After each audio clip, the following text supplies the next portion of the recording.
Demensia lalu bagaimana? Kompleksitas permasalahan demensia dengan kehidupan caregiver-nya memang sangat, eee, banyak sekali istilahnya, banyak hal yang belum tereksplor dan salah satunya pekan ini kita akan membahas, nutrisi, untuk, para demensia. Dr. Alvin Wiharja SPK RS akan memberikan materi tentang memperlambat. Jadi lalu dan bagaimananya, karena banyak sekali pertanyaan WhatsApp grup caregiver terkait hal-hal yang berkaitan dengan progresivitas, juga nutrisi. Untuk mempersingkat waktu kepada, narasumber kami yang pertama, saya persilakan Dr. Alvin untuk present, materi yang telah saya sebutkan tadi. Mangga Dok, silakan Dok. Terima kasih Mbak Wulan. Assalamualaikum warahmatullahi wabarakatuh. Salam Waalaikumsalam. sejahtera kita semua. Om Swastiastu, Namo Buddhaya, salam kebajikan. Saya mungkin lebih ke arah diskusi seperti biasa. Sebentar. Saya mungkin boleh coba untuk share screen.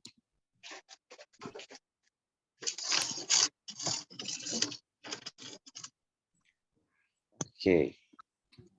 Siap. Oke. Apakah layar saya sudah terlihat, Mbak Wulan? Ya. Sudah aman Dok, Sudah. aman. Siap. Aduh, yang nggak aman tenggorokan nih. Nah, Belum. iya lagi musim Dokter. Tapi bukan itu, belum minum aja sih, nggak ada batuk sih, nggak ada ini.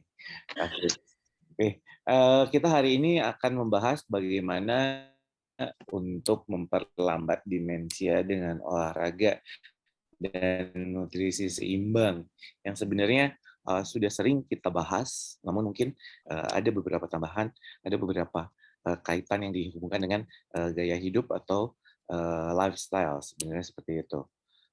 Sedikit mengulang apa itu yang dialami demensia terjadi pada otak kita, di mana otak kita itu banyak fungsinya tergantung dari tempatnya. Ada yang bisa untuk berfungsi untuk intelijensia atau kepandaian, untuk penilaian, kemudian perilaku, untuk memori, ingatan, serta ketika kita bicara seperti ini untuk bahasa.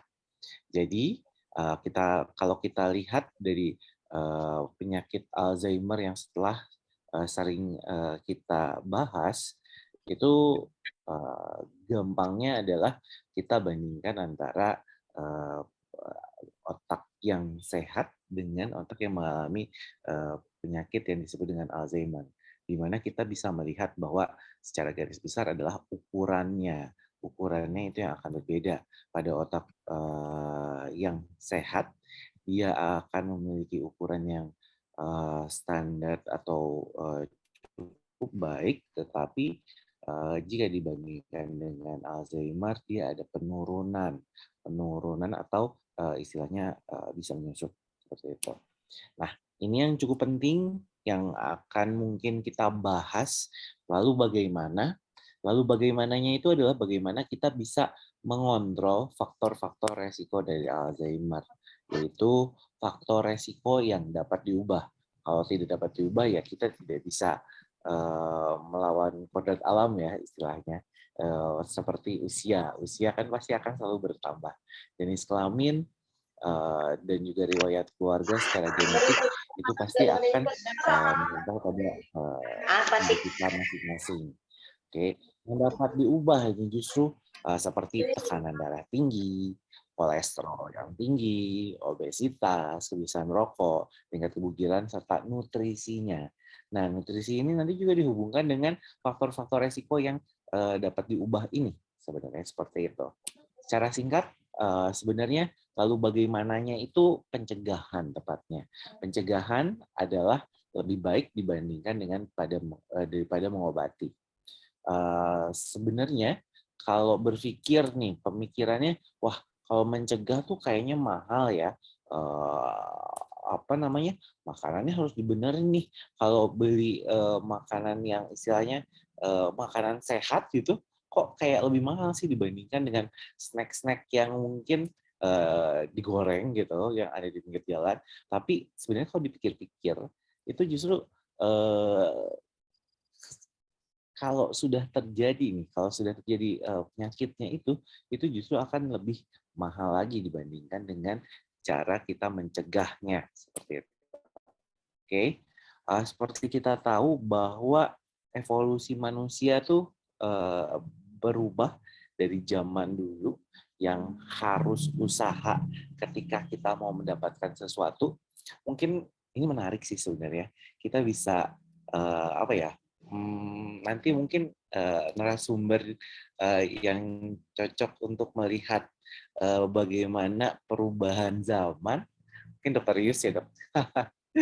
Jadi apa yang ada di tahun 70-an sampai tahun 2000-an sebagai senior mungkin ada nih bisa mengimplementasikan apa saja sih yang sudah terjadi kalau misalnya dulu kita mau pergi mau masak nih harus pergi ke pasar dulu, harus belanja dulu, terus kemudian melakukan perjalanan segala macam seperti itu. Kalau sekarang cukup lewat handphone sih biasanya ya, lewat handphone udah gitu cuma tinggal klik klik klik klik klik udah deh, nanti udah bisa ada makanan yang diinginkan, bahkan bisa spesifik, nggak bayar juga nggak susah. Jadi memang dibuat senyaman mungkin, seefisien mungkin, sehingga kompensasinya adalah kita menjadi lebih sedikit untuk melakukan aktivitas fisik. Kalau kita lihat nih, kalau zaman dulu makin lama yang disebut manusia kan Homo sapiens. Nah itu karena dia berjalan tegak, tepatnya seperti itu. Makin lama, makin ke sini, makin merengkuk. Bahkan kalau dibandingkan sama yang sisi kanan dan sisi kiri, wah agak mirip-mirip nih. Oleh karena itu sebenarnya itu menjadi salah satu dan menjadi salah satu faktor yang bisa menyebabkan resiko demensia, yaitu keterbatasan si aktivitas fisik itu. Oleh karena itu, sangat amat disarankan untuk dapat melakukan aktivitas fisik, yaitu aktivitas fisik sedang hingga berat bagi remaja, mulai dari remaja tepatnya untuk mencegah, lalu bagaimananya jangan dari sekarang, tepatnya dari remaja, bisa dilakukan sebanyak 60 menit per hari dan dilakukan rutin 2 sampai 5 kali seminggu. Jangan lupa juga untuk menjaga kesehatan jantung, karena dari melakukan aktivitas fisik, jantung menjadi lebih baik, peredaran darah menjadi lebih lancar, nanti ada hubungannya dengan zat-zat yang bisa istilahnya membantu untuk regenerasi dari si syaraf tersebut. Nanti kita akan bahas lebih lanjut bagaimana peranan olahraga terhadap zat-zat yang bisa membantu untuk perbaikan syaraf dan bagaimana mekanismenya. Nah, seperti diketahui bahwa olahraga akan menguatkan fungsi jantung dan juga membuat mood menjadi baik. Jadi tadi yang perubahan emosi yang secara mendadak atau yang tiba-tiba yang jadi marah-marah, kalau diajak untuk berolahraga biasanya akan lebih tenang, akan lebih baik, akan lebih happy sebenarnya seperti itu. Dan juga kadang-kadang sering ditemui bahwa teman-teman yang mengalami demensia mempunyai energi yang lebih banyak sebenarnya. Makanya mereka kadang-kadang suka jalan-jalan sendiri, eh, terus tapi kalau kondisinya jadi lupa gitu sebenarnya. Nah itu harus disalurkan untuk energinya tersebut dengan cara melakukan aktivitas fisik, latihan fisik atau olahraga. Nah kalau kita bicara anak-anak yang aktif juga pasti akan mempunyai kepercayaan diri yang lebih baik sehingga mempunyai resiko yang rendah terhadap depresi dan stres yang bisa menyebabkan menjadi salah satu faktor dari demensia itu. Nah, bila kita bandingkan, ternyata anak yang aktif memiliki prestasi yang lebih baik dibandingkan dengan istilahnya cuman belajar-belajar saja, gitu. Nah, manfaat lain dari latihan fisik terhadap demensia itu seperti yang istilahnya ditampilkan di layar, yaitu menurunkan resiko penyakit jantung sebesar 40%, resiko stroke 27%, angka diabetes bisa turun, dan hipertensi banyak 50% ketika latihan fisik itu dilakukan teratur, mengurangi resiko kematian dan rekurensi dari payudara, mulai kanker, penyakit Alzheimer tentu saja. Bahkan di sini resiko-resiko tersebut seberapa efektif ternyata dapat 30%. Sehingga sebenarnya untuk mendapatkan semua manfaat ini itu sangat disarankan untuk melakukan latihan fisik. Nah, ini dia bagaimana sih caranya latihan fisik untuk dapat mencegah Alzheimer? Oke, ada zat-zat yang istilahnya ada di dalam darah, tapi banyaknya di luar otak atau di luar sistem syaraf pusat kita, seperti zat-zat insulin-like growth factor, BDNF, FEGE. Ini adalah zat-zat, kalau dengerin namanya pusing sih sebenarnya, tapi maksudnya ini adalah zat-zat yang istilahnya banyak bukan di otak.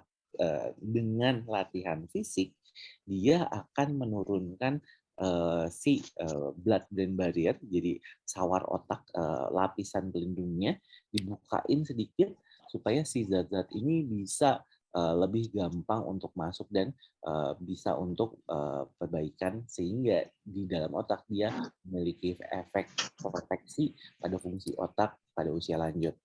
Tapi ini lebih sifatnya hanya untuk proteksi, memperbaiki mungkin hanya sedikit, karena seperti kita ketahui bahwa struktur syaraf adalah struktur yang memiliki recovery atau pemulihan yang sangat lama dibandingkan dengan bagian lain dari tubuh seperti otot atau misalnya sendi seperti itu. Ini akan lebih lama lagi. Oke. Jadi latihannya harus seperti apa? Balik lagi, latihan yang baik harus mulai dari pemanasan dengan melakukan stretching. Stretching statis bisa dilakukan dengan menahan di setiap gerakan seperti yang ada di kiri atas seperti ini sebanyak 10 sampai 15 hitungan. Setelah dilakukan pemanasan, masuklah ke latihan inti, di mana latihan inti ini pastinya ada latihan aerobik atau endurance atau kardiorespiratory. Ini tipenya adalah latihan yang detak jantungnya akan naik, frekuensinya akan naik di zona-zona tertentu. Mungkin misalnya seperti naiknya di 120-an dan dia biasanya manteng tuh di sana. Terus-menerus selama durasi yang disarankan. Di sini bisa dilakukan 30 menit hingga 1 jam. Kemudian lakukan latihan aerobik atau weight training, di mana dia fungsinya adalah untuk meningkatkan kekuatan otot.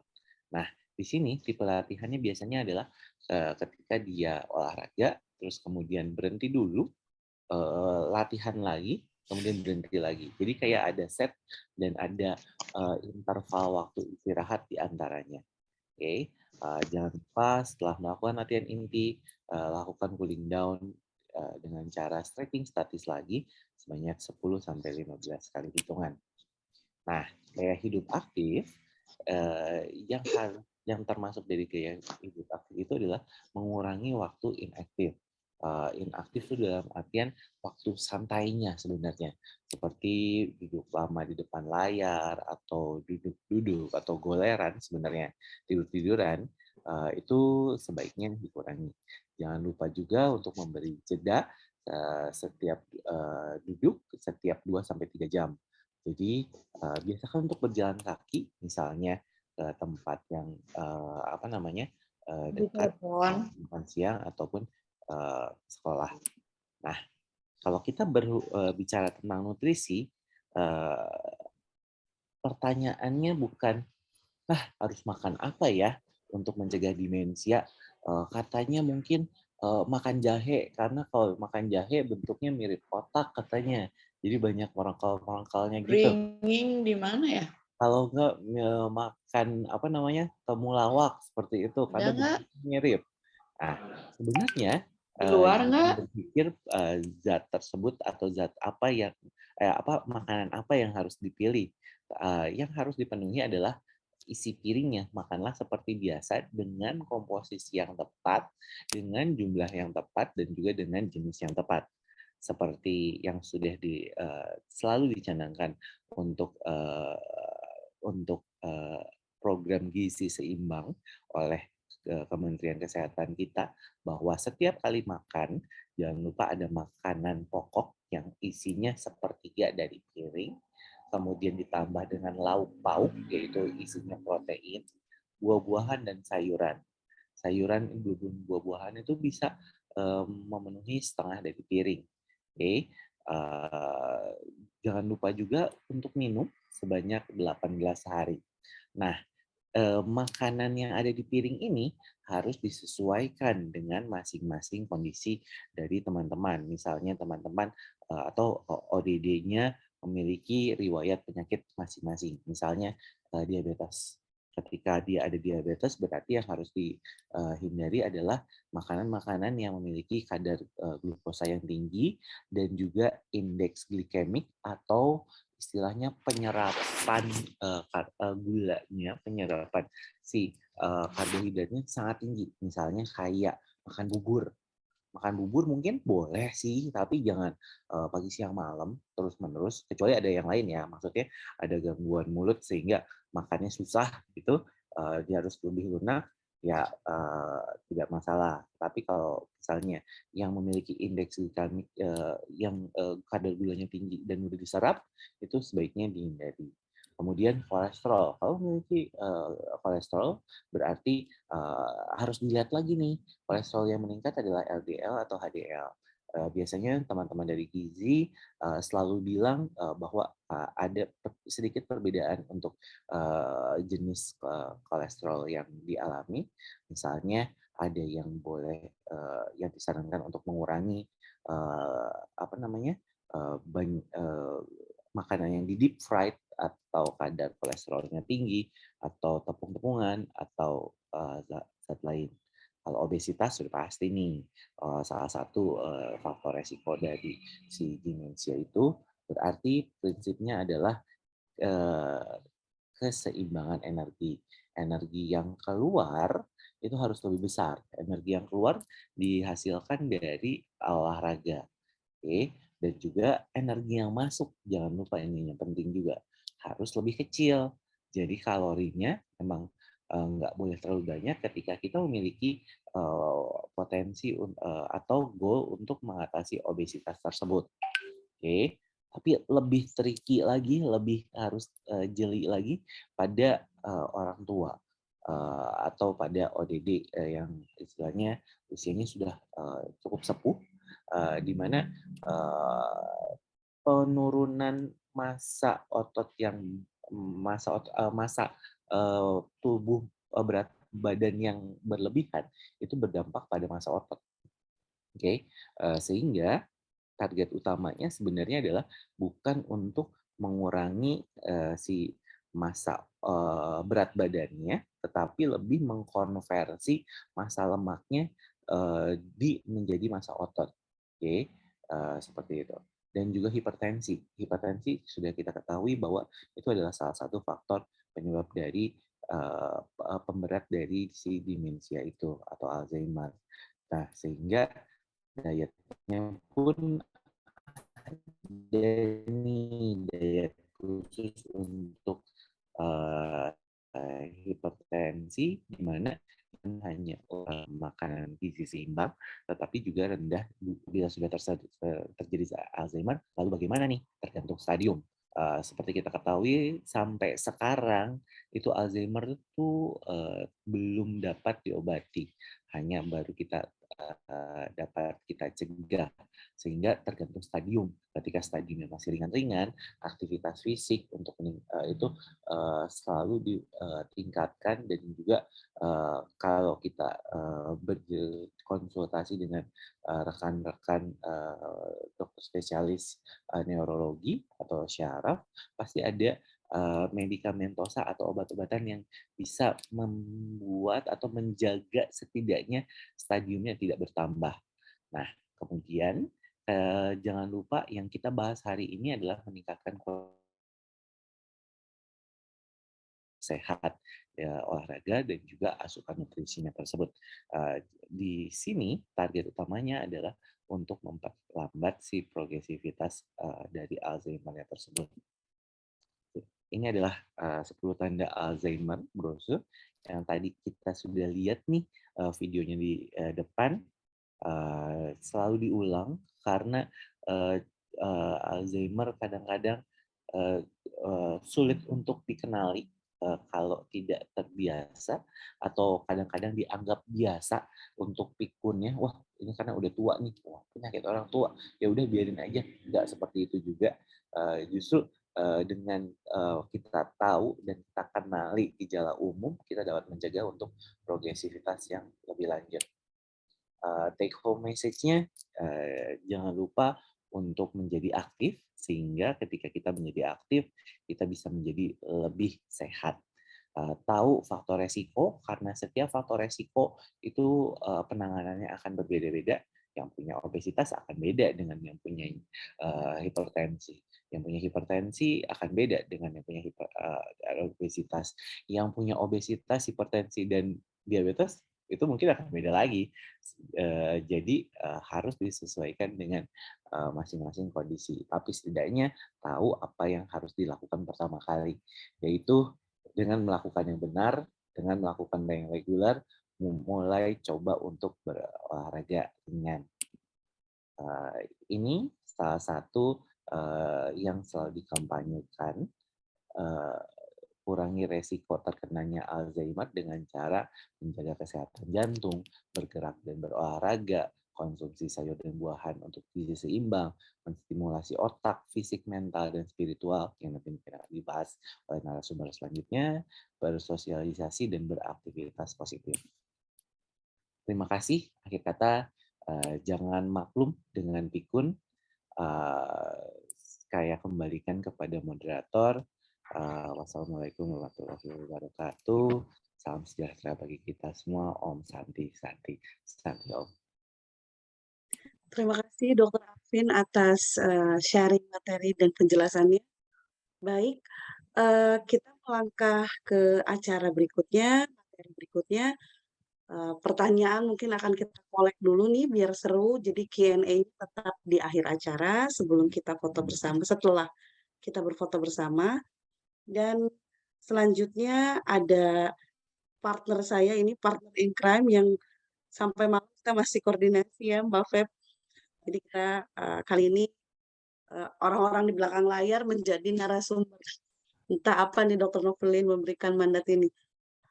Selanjutnya ada Ibu KPB Rosa Anissa Fitria SPSI yang akan lebih mungkin meng-highlight dari caregiver juga demensianya tentang mengatasi gangguan komunikasi dan emosi pada lansia dan demensia. Kak Febi, saya persilakan. Oke, terima kasih Mbak Wulan. Saya izin share screen. Oke, bentar. Apa udah terlihat belum Mbak Wulan?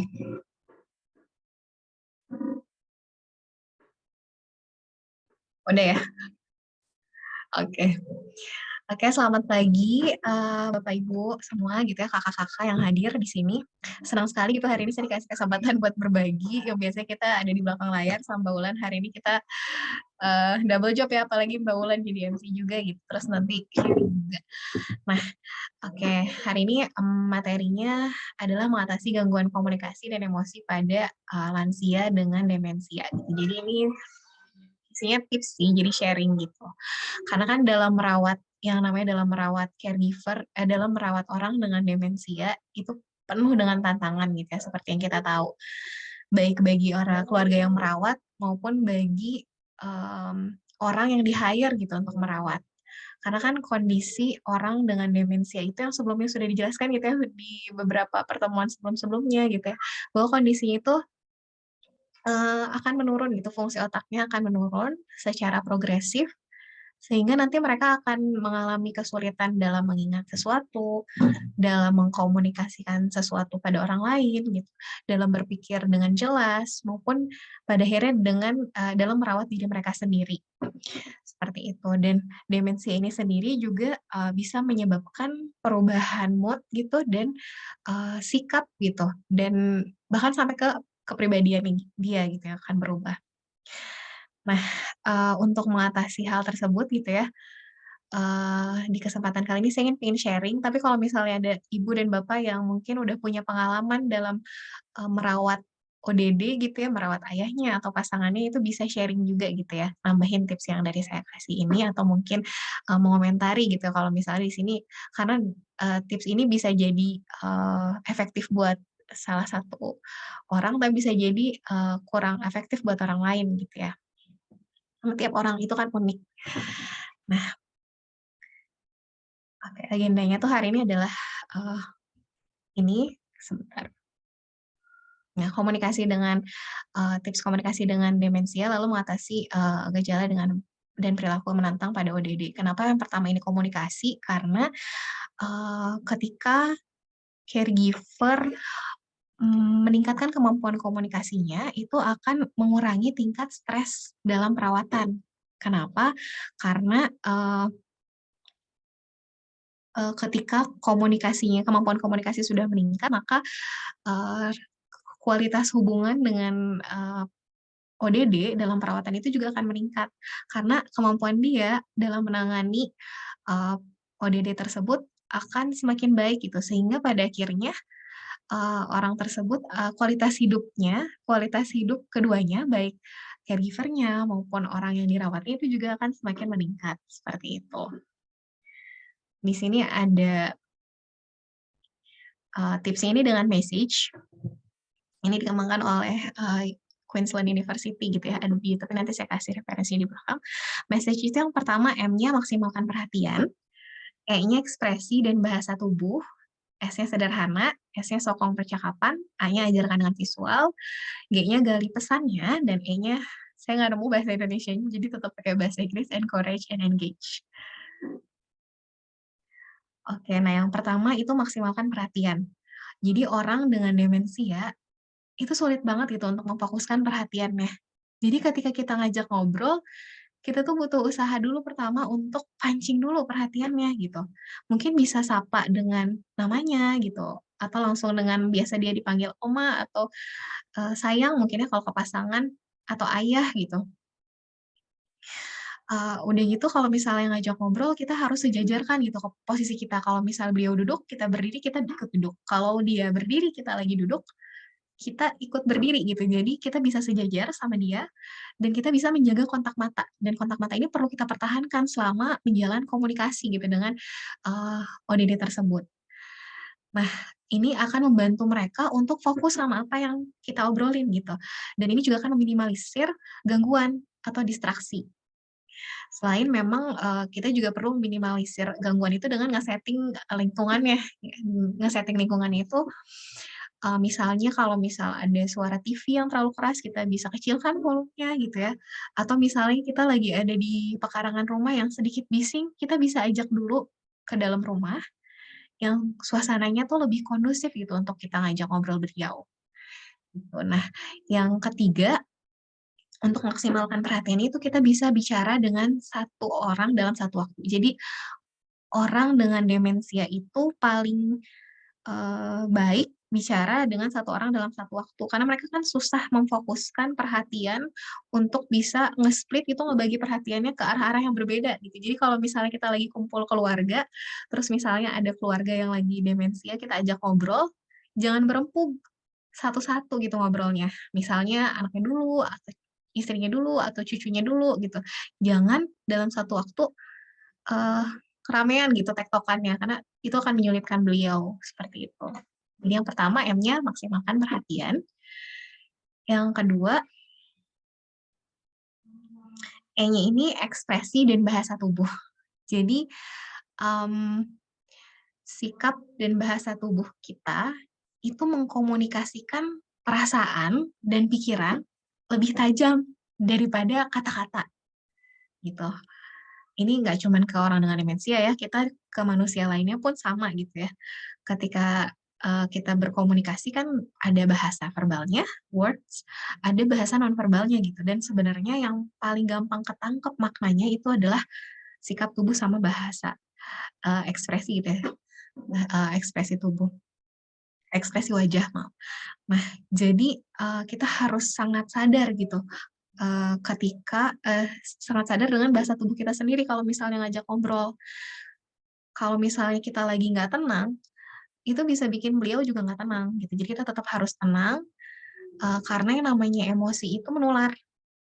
Jadi kalau misalnya kita lagi cemas itu bisa bikin beliau cemas juga. Jadi kalau misalnya kita ingin ngajak ngobrol, mungkin kita bisa tenangkan dulu gitu. Misalnya perasaan kita, pikiran kita, baru kita bisa fokus untuk ngajak beliau bercakap-cakap gitu. Dan tunjukkan ketertarikan gitu. Kalau misalnya kita lagi ngobrol sama beliau, tunjukkan kalau kita fokus gitu, jangan sambil main HP. Kita bisa pakai bahasa tubuh gitu ya, kita bisa pegang pundaknya atau nggak bisa dengan tersenyum. Karena bahasa tubuh ini sendiri juga bisa membangun mood yang positif gitu untuk beliau. Dan kalau misalnya beliaunya lagi cemas, dengan kita yang tenang gitu ya, kita bikin kitanya tenang, dan kita menunjukkan sikap tubuh dan bahasa tubuh yang sopan, yang ramah, itu juga akan membuat beliau atau ODD-nya jadi cemasnya menurun gitu. Jadi lebih tenang untuk engage dalam percakapan yang akan kita bangun dengan beliau. Jadi message, ME, sekarang S, yang pertama sederhana. Jadi orang dengan demensi itu kan ada kesulitan dalam seiring dengan berjalannya waktu, mereka akan semakin sulit untuk mengingat dan untuk memahami kata-kata.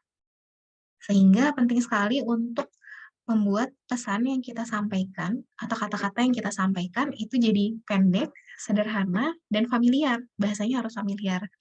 Kalau misalnya kalau misalnya kita punya satu kata yang kita bagi jadi 3 kata, satu pesan yang kita bagi jadi 3 pesan, setiap pesan yang kita sampaikan, kita harus tunggu dulu responnya.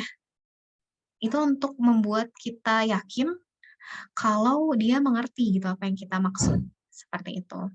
Jadi tiap pesan yang pertama ditunggu dulu responnya, pesan yang kedua pun sama, sampai pesan yang ketiga. Dan pakai kata-kata yang familiar gitu, jangan pakai kata-kata yang agak sulit beliau mengerti gitu. Dan berikan pilihan yang jelas. Jadi daripada bertanya, ibu mau makan apa gitu, oma mau makan apa, itu akan lebih baik kalau misalnya kita kasih close question gitu. Jadi kasih pertanyaannya yang jelas. Mau makan sandwich nggak, Oma? Atau itu kan jawabannya bisa iya atau tidak. Pilihannya cuma 2. Atau kita kasih pilihan, Oma mau sandwich atau ayam? Pilihan kan 2, sandwich atau ayam. Jadi kasih pilihan yang jelas. Jangan buat mereka kasih banyak pilihan yang nanti buat mereka tuh susah untuk memutuskan. Karena mereka juga ada kesulitan nanti untuk memutuskan sesuatu. Kemudian sokong percakapan. Nah, mereka membutuhkan waktu untuk memahami sesuatu, sehingga kita perlu memberikan waktu gitu untuk mereka tuh memahami apa yang kita sampaikan dan untuk merangkai respon apa yang harus mereka berikan gitu. Jadi kita harus memberikan waktu untuk mereka merespon gitu ya. Nah, tapi jangan sampai bikin beliau frustasi gitu. Jadi beliau tuh kayak pingin, aduh, misalnya katanya dermaga. Nyari, apa ya, gitu ya, katanya tuh dia lama gitu ya, hening atau enggak dia kayak nyari-nyari. Tapi kita tuh karena kita harus berikan waktu, jadi kita diamin aja sampai dia frustasi, jangan. Jadi tetap kita harus seimbangkan dengan ngasih, pilihan gitu, ngebantu untuk menemukan kata. Jadi kalau misalnya udah kelihatan agak lama nih, kayak butuh dibantu, boleh dikasih petunjuk gitu. Maksudnya pantai? Bukan misalnya, atau maksudnya, apa gitu ya, laut? Bukan misalnya. Dermaga iya gitu. Jadi kita harus menjaga antara ngasih waktu sama ngebantu itu disesuaikan gitu sih pace-nya. Jangan sampai bikin dia frustasi, tapi jangan sampai kita juga terlalu cepat ngasih respon yang bikin dia jadinya nggak bisa nyari sendiri gitu. Tetap bikin dia ngerasa berdaya. Nah, terus juga bisa dengan ngulang kata yang dibutuhkan. Jadi kadang mereka tuh bisa jadi nggak nangkep gitu, terus kita ngomong dan beliau diem aja. bisa jadi nggak ngerti gitu. Jadi kita bisa atau nggak bisa jadi nggak nangkep. Jadi kita bisa bantu untuk ngulang kata yang dibutuhkan. Terus kita misalnya lagi ngobrolin tentang mancing. Nah, kita selalu balikin lagi topik, kita selalu nge-reminder lagi, ngingetin kembali topik utamanya apa. Jadi kalau misalnya kita tadi ngobrolin tema utamanya mancing, dan dia udah ngobrolin tentang tadi mancingnya di dermaga, misalnya sama teman-temannya, terus kita pingin tahu dia dapat ikan apa nih, kita balikin lagi ke topik pertama dulu.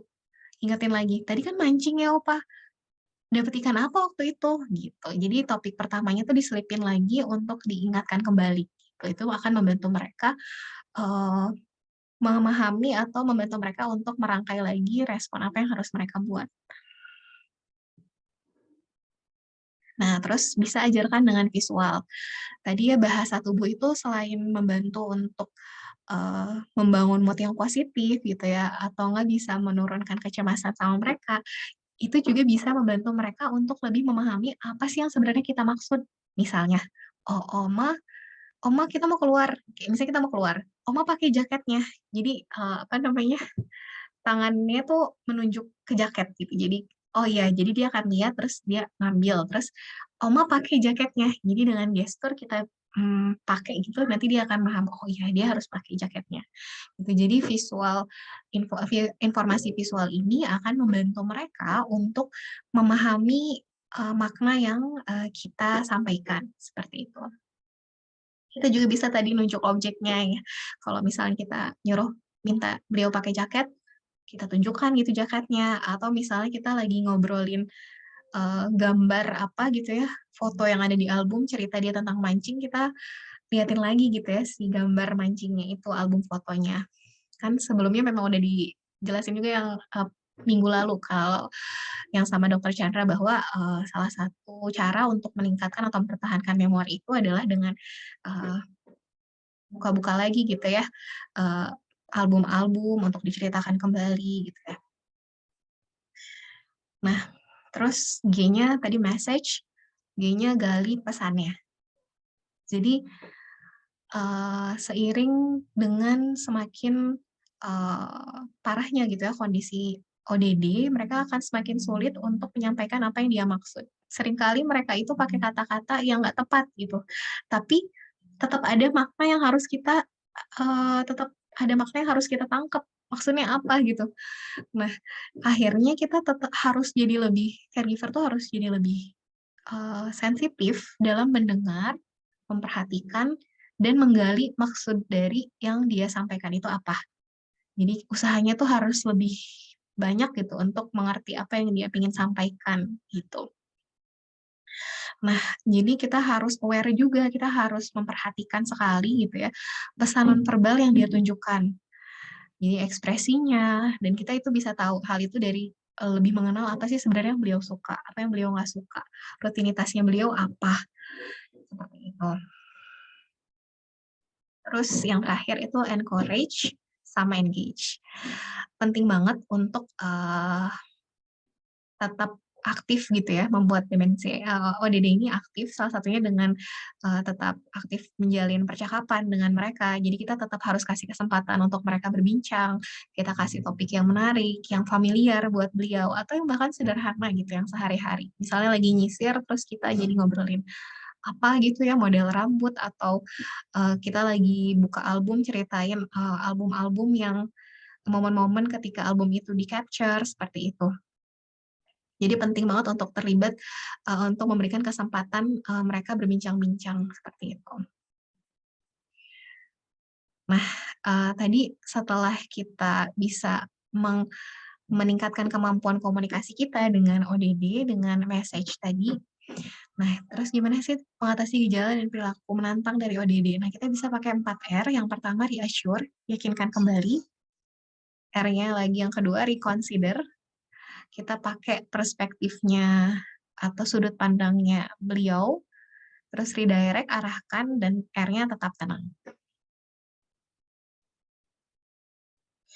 Reassure ini yakinkan gitu kalau beliau tuh sebenarnya baik-baik aja. Contohnya bisa dengan kata-kata, ayah aman kok, tenang, ada saya di sini gitu, atau dengan touch gitu, physical touch. Tadi kan juga sebenarnya bisa ngasih makna yang memberikan makna juga kan ya, memberikan pesan kalau ayah baik-baik aja gitu, ayah tenang, ada saya di sini. Bisa dengan dipegang punduknya atau sebagainya. Nah, terus yang keduanya tadi reconsider, mempertimbangkan dari perspektif beliau. Misalnya, ada keberadaan ART tuh yang asing, itu tuh bisa bikin kalau kita sih ngerasanya terbantu ya, mungkin kalau kita ngerasanya terbantu, tapi ternyata di sisi lain, itu bikin beliau tuh jadi cemas gitu. Atau enggak, misalnya dia suka beberapa kan mungkin ada jadi yang punya perilakunya tuh diulang-ulang. Misalnya ada yang suka bolak-balik, ngambil baju dari lemari, terus nanti lipat-lipat ulang gitu sama dia, walaupun nggak rapih gitu, tapi ternyata kalau kita ngelihat kita mempertimbangkan dari perspektif beliau, itu tuh membuat dia lebih berdaya gitu, karena dulunya mungkin orang yang sangat aktif, yang produktif, jadi dia nyari kesibukan yang membuat dia tuh ngerasa seperti itu gitu. Dan walaupun bagi kita jadinya berantakan gitu ya, jadinya nggak rapih, tapi ternyata kalau mempertimbangkan dari sudut pandangnya beliau, itu tuh membuat mereka jadi ngerasa berdaya, ngerasa jadi aktif gitu ya, produktif gitu. Ada fungsinya gitu di rumah bantuin. Jadi ngerasanya beliau mungkin bantuin gitu. Walaupun sebenarnya kalau dilihat dari perspektifnya caregiver kayak, jadi berantakan gitu ya. Tapi tetap balik lagi reconsider, pertimbangkan dari perspektif beliau. Yang perlu ditekankan adalah kita nggak mungkin mengubah perilaku mereka, yang kita bisa rubah adalah, jadi kita fokus sama apa yang bisa kita rubah. Kuncinya dari stres itu, mengatasi stres adalah kita nggak usah fokus sama hal-hal yang nggak bisa kita rubah, kita fokusnya sama hal yang bisa kita rubah. Yang kita bisa rubah apa? Perilaku kita sama setting lingkungan. Jadi kalau misalnya kekeh nih, beliau tuh pinginnya tidurnya di atas lantai gitu ya, kan dingin gitu ya kalau menurut kita, nanti masuk angin gimana gitu. Tapi kita bisa rubah dengan, ya udah kasih matras gitu, atau enggak kasih selimut, kayak gitu. Kita rubah perilaku kita, atau enggak kita setting lingkungannya. Jadi fokuslah sama hal-hal yang bisa kita rubah, jangan berfokus sama hal yang nggak kita bisa rubah. Redirect, arahkan beliau pada sesuatu yang mereka sukai. Jadi bisa dialihkan ke ruangan lain, misalnya tadi kalau pingin tidur di lantai, kita bisa coba dulu alihkan ke ruangan lain, atau nggak ditawarkan barang-barang kesayangan kayak album keluarga gitu, atau melibatkan mereka dalam aktivitas yang menghibur atau aktif seperti bernyanyi, menari, atau nggak bisa tadi olahraga yang seperti Dokter Alvin sampaikan gitu ya. Dan yang terakhir tetap tenang, santai dan tetap tenang itu akan menenangkan beliau juga gitu, karena tadi ya emosi itu menular gitu. Jadi ketika caregiver-nya cemas gitu ya, ketika caregiver-nya rungsing itu capek, mumet, itu bisa sampai gitu maknanya ke orang yang dirawatnya, seperti itu. Jadi penting banget untuk caregiver menjaga stabilitas emosinya caregiver itu sendiri. Gitu. Bisa dengan menjaga diri, ngasih waktu untuk diri sendiri gitu ya, ngasih me time, minta digantikan terlebih dahulu mungkin ya sama keluarga yang lain gantian. Jadi dia bisa istirahat juga, bisa ngolihin tenaga juga.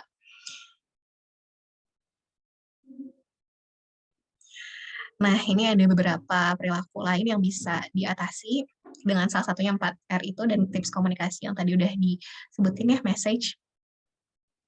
Nah, ini ada beberapa perilaku yang muncul, biasanya ada perubahan perilaku yang suka muncul gitu ya di orang dengan demensia pada stadium-stadium selanjutnya. Salah satunya ini adalah aggressiveness, agitation, and disinhibition.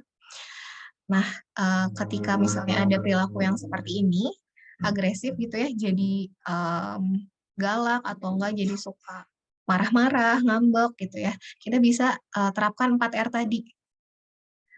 Ada reassure gitu ya, yakinkan kalau dia nggak apa-apa, dia aman. Terus bisa dengan redirect lagi, dialihkin gitu ya perhatiannya, gitu. Dan kitanya tetap harus tenang.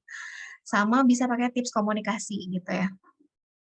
Nah, ketika mereka agresif tuh biasanya juga ada tetap ya tips komunikasi tadi tuh salah satunya kan adalah menangkap makna yang ingin dia sampaikan. Jadi kita perlu identifikasi sebenarnya pemicunya apa sih, kira-kira yang biasanya bikin dia marah tuh apa. Misalnya lampunya terang tuh bikin dia marah-marah gitu, atau enggak bajunya nggak sesuai bikin dia marah-marah. Jadi identifikasi sebenarnya pemicu apa sih yang bikin dia itu suka marah. Biasanya marahnya itu spesifik pada kondisi tertentu gitu. Jadi kita harus peka banget nih, harus cek lagi gitu ya, harus peka sama apa yang bisa bikin dia seperti itu.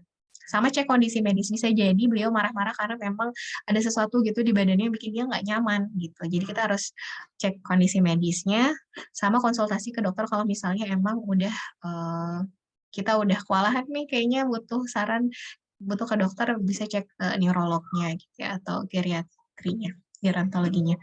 Nah, di sini juga ada sundowning, biasanya ada perubahan perilaku jadi lebih buruk pada lansia di sore menjelang malam. Jadi perilakunya itu biasanya jadi lebih mumet gitu ya, lebih ngambekan pas habis malam. Nah, tipsnya itu adalah hindari stimulasi berlebihan pada pengunjung malam. Jadi jangan terlalu aktif pas malamnya. Mungkin kalau suara gitu atau nggak lampu jadi lebih diredupkan, suaranya jadi lebih diheningkan, biar nggak overstimulasi. Gitu. Nah, tips untuk keamanannya juga bisa amankan benda-benda yang berbahaya, misalnya colokan, terus udah gitu kompor, seperti itu. Pisau, dan lain-lain. Terus kalau misalnya di depresi dan anxiety, jadi ini tuh biasanya depresi sama kecemasan ini umum gitu ya terjadi pada demensia karena bagian otaknya itu ada bagian otak yang berkaitan dengan memori dan berpikir itu juga berfungsi dalam pengaturan mood seperti itu. Nah, untuk mengatasi demensi yang seperti ini, perubahan perilaku yang depresi dan cemas ini bisa diterapkan yang 4R tadi ya, tetap tenang, tetap redirect kita tetap bisa arahkan ke sesuatu yang beliau suka gitu ya, ke aktivitas yang dia suka. Sama juga bisa dipertimbangkan lagi, dicek lagi gitu. Kira-kira kalau dari perspektif mereka apa sih sebenarnya mereka bikin kayak gini, sama tetap reassure. Dan tetap pakai tips komunikasi yang tadi. Kita bisa pakai behavioral strategiesnya, olahraga, seperti yang tadi udah dijelasin sama Dr. Alvin, kayak jalan dan lain-lain. Nah, ini juga bisa konsultasi sama dokter kalau misalnya butuh terapi obat untuk penenang. Apati, jadi kadang penting kan sebenarnya itu untuk tetap aktif seperti yang tadi udah dijelasin sama dokter Alvin. Tapi ada demensia, ODD yang jadinya tuh malas ngapa-ngapain, maunya diem aja, nggak mau ngapa-ngapain gitu. Nah, untuk mengatasi hal ini, rutinitas itu adalah kunci gitu. Jadi selain terapin yang 4R tadi dan tips komunikasi yang tadi, yang message, kita butuh untuk sebentar.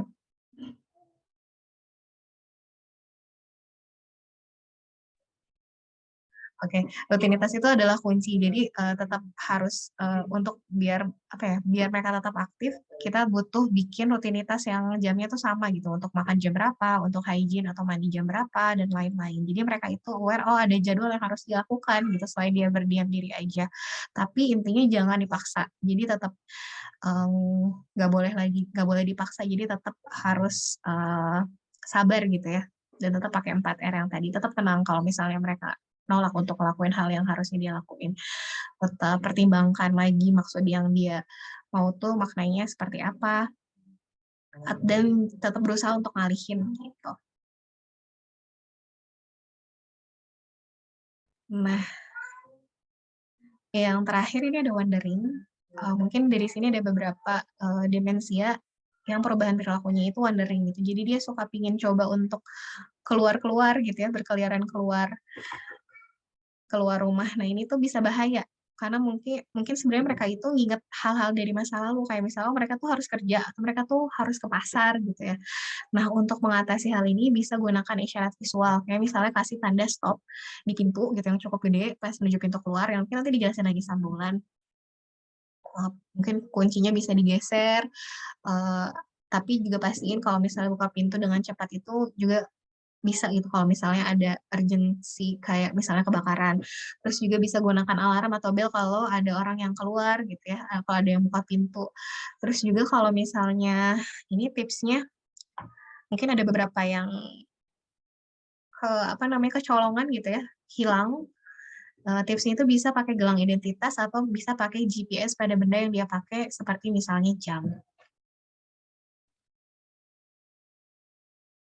Nah, ini referensinya tadi bisa baca di buku ini atau enggak bisa nonton YouTube di yang University of Queensland ini. Oke, dari saya sekian. Terima kasih dan saya balikin lagi ke Mbak Wulan. Terima kasih Kak Feby, luar biasa ya materinya well prepared sekali. Ya Allah, saya sampai insecure.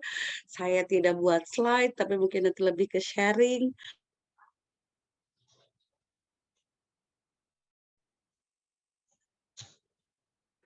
Mbak Wulan tadi ke unmute, maaf. Oke, sorry. Saking insecure-nya saya sampai lupa unmute. Terima kasih Kak Feby, luar biasa sekali ya. Saya sampai insecure, saya bilang tadi, aduh well prepared sekali ini. Sok-sokan main behind the scene, tapi ternyata luar biasa ya materinya, kita berikan apresiasi yang luar biasa untuk Kak Feby. Selanjutnya, sebelum melangkah ke lebih bukan ke materi saya, karena secara kompetensi mungkin ini pernah dulu kami adakan bersama arsitek kolega Dr. Yus tentang modifikasi rumah untuk demensia. Sebelumnya saya akan memanggil dari perwakilan dari PT Vima atau Pepti Brain untuk menambahkan poin-poin tentang kebutuhan nutrisi, dan kali ini saya memberikan waktu untuk Bapak Amir Sidik. Beliau adalah nutrition spesialis KB Pharma. Kepada Pak Amir, silakan Pak. Baik, terima kasih waktunya Mbak Wulan. Izinkan saya untuk share screen dulu ya Mbak Wulan. Ya, silakan Pak Amir.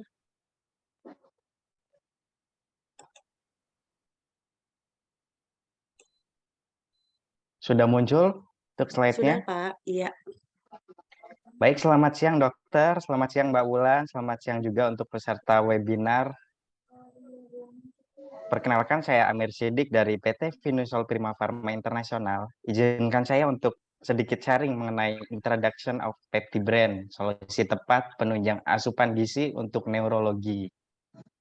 Nah, sebelumnya Bapak Ibu yang mempunyai akun Instagram, boleh dibantu follow akun Instagram kami, peptibrain_id. Boleh dibantu ya dokter, Mbak Wulan. Monggo di follow untuk akun Instagramnya. Siap Pak Amir, well note. Baik, ini dari KB Pharma sendiri sebenarnya memiliki berbagai macam nutrisi general dan nutrisi spesifik. Dan yang saya akan bahas di sini adalah nutrisi spesifik, khusus untuk Pepti Brain, nutrisi enteral dengan tinggi protein, tinggi vitamin, lengkap untuk menjaga kesehatan otak. Nah, ini untuk Bapak Ibu yang belum kenal dengan Pepti Brain, apa sih itu Pepti Brain? Pepti Brain merupakan nutrisi enteral untuk gangguan neurologi. Jadi diformulasikan khusus dan satu-satunya di Indonesia nutrisi pertama yang diformulasikan untuk gangguan neuro. Cocok untuk stroke, trauma kepala, demensia, Alzheimer, dan dilengkapi dengan inulin, kolin, fosfatidilserin, uridin monofosfat, omega 3, zinc, dan tinggi protein. Pepti Brain memiliki 15 gram protein per saji dengan total kalori 270 kilokalori per saji. Dengan rendah indeks glikemik, secara teoritis mempunyai 43 indeks glikemik. Jadi aman untuk yang mempunyai riwayat diabetes dan hipertensi. Kemasan Pepti Brain sendiri ini formula baru dengan isi 3 saset, kemasan lebih ekonomis. Nah, kenapa sih dengan Pepti Brain? Pepti Brain itu mempunyai padat kalori 1,2 kilokalori per mililiter atau setara dengan 270 kilokalori per 200 mililiter air. Itu setara dengan satu makan nasi Padang ya Bapak Ibu. Itu setara 270 kilokalori. Tinggi protein 15 gram per saji dilengkapi dengan neuronutrisi, kolin yang berfungsi untuk menjaga sistem kerja saraf terkait dengan gerakan otot dan memori, kemudian fosfatidilserin untuk memperkuat daya ingat dan mencegah kepikunan, dan tentunya ada uridin monofosfat yang berfungsi untuk meningkatkan fokus, konsentrasi, kognitif atau kemampuan berpikir, serta yang terpenting meregenerasi sel-sel otak. dilengkapi juga dengan 12 vitamin dan 6 mineral, ada serat pangan inulin, bebas gluten, bebas kolesterol, dan rendah indeks glikemik. Peptibren bisa dikonsumsi secara peroral atau diminum, dan juga NGT atau sonde. Dikonsumsi sebagai makanan tambahan dan bisa juga sebagai makanan pengganti pada usia 12 tahun ke atas untuk kebutuhan gangguan neuro seperti stroke, demensia, lansia dengan risiko Alzheimer, dan gangguan neurologis lainnya. Dan ini Peptibren sendiri mempunyai 2 varian rasa, vanilla, dan ini yang terbaru adalah rasa kacang hijau. Dengan kemasan 195 gram, aturan sajinya 1 saset ditambahkan dengan 200 ml air sudah memperoleh 270 kilokalori yang sudah mencukupi kebutuhan nutrisi untuk Bapak Ibu.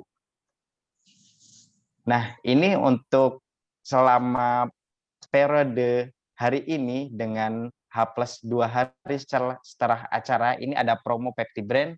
Pembelian 5 box Peptibren dapat 1 free dengan harga 79.000. Bisa menghubungi kontak Mas Fajar 0859 1069 94 291. Monggo Bapak Ibu yang mau mencoba untuk mengkonsumsi Peptibren bisa dikontak Mas Fajar. Terima kasih Mbak Wulan, saya kembalikan ke moderator. Terima kasih Pak Amir. Udah sering ada yang japri sama saya karena beberapa dari caregiver khususnya di Kota Bandung yang terjaring di WhatsApp grup Alzi Bandung sudah banyak yang mengkonsumsi nutrisi ini ya. Nanti mungkin kalau kebetulan ikut join bisa di-attach ya promosi kampanye. Oke, sebelum masuk ke materi saya ucapkan banyak terima kasih kepada yang sudah bergabung.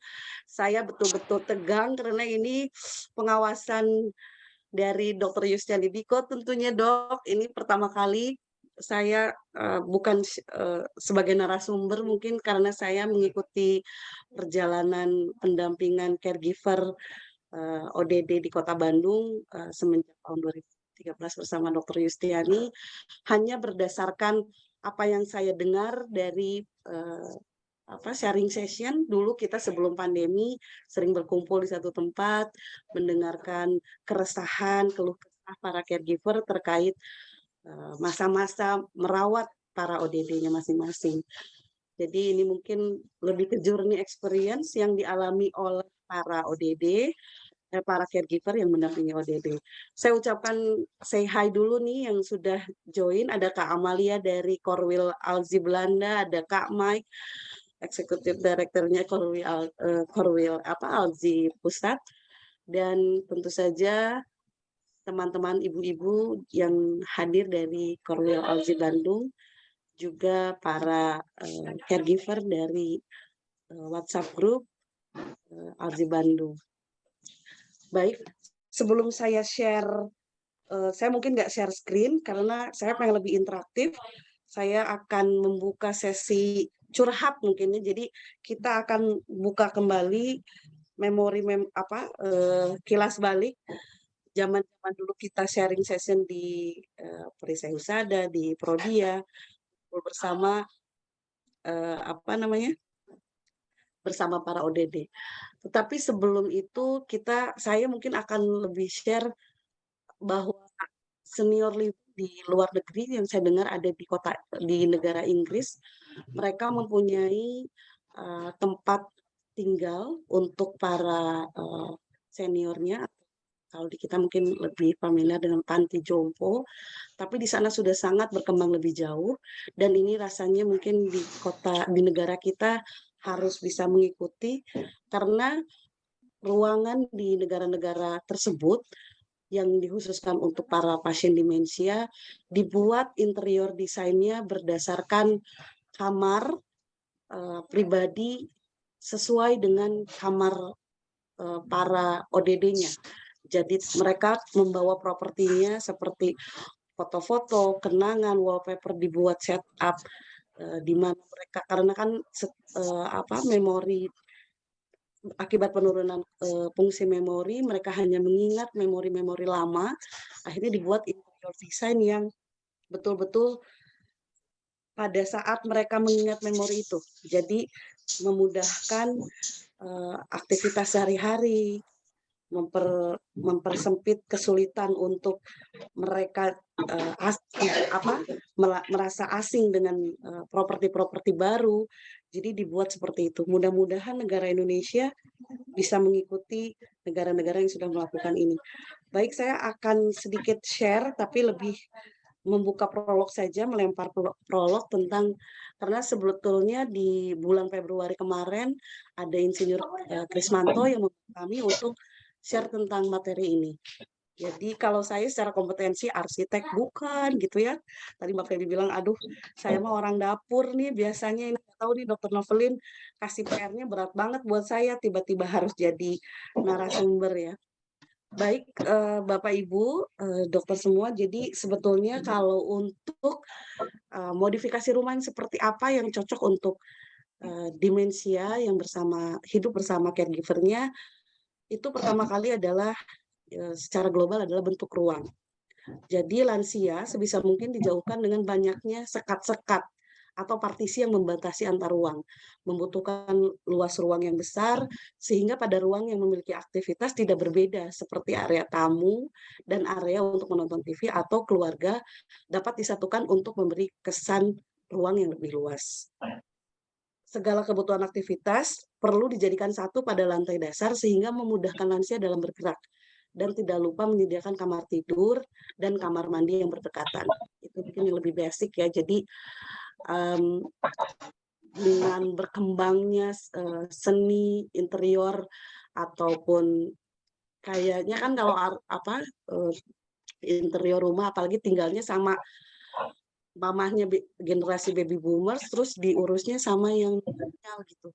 Pasti kan ada penurunan upgrade interior, tapi sebisa mungkin hal-hal prinsip seperti ini untuk memudahkan itu lebih harus bisa disesuaikan, karena pada akhirnya tetap akan menyulitkan para caregiver untuk bisa hidup bersama dengan ODD-nya. Yang kedua, selain ruang itu yang secara global adalah sirkulasi. Jadi apabila ODD atau lansianya menggunakan alat bantu jalan, sebisa mungkin memiliki sirkulasi jalan yang lebar dan menghindari adanya tabrakan antara alat atau perabot rumah di dalam rumah. Hindari penggunaan karpet karena berisiko terlipat dan membuat lansia tersandung. Hindari perbedaan ketinggian lantai, pastikan lantai tidak pernah licin. Mungkin kalau saya sih lebih basic ya, karena emak-emak jangan, saya mungkin treatmentnya lebih karena saya punya anak kecil, ketika kita merawat ODD, mungkin serupa tidak sama ya, tetapi secara keamanan dan kenyamanannya mungkin kurang lebih akan mirip seperti kalau kita punya balita atau batita di rumah. Jadi lantai tidak pernah licin, pintu di dalam rumah juga wajib diperhatikan dengan minimal lebarnya 90 cm lah gitu saat menggunakan alat bantu jalan.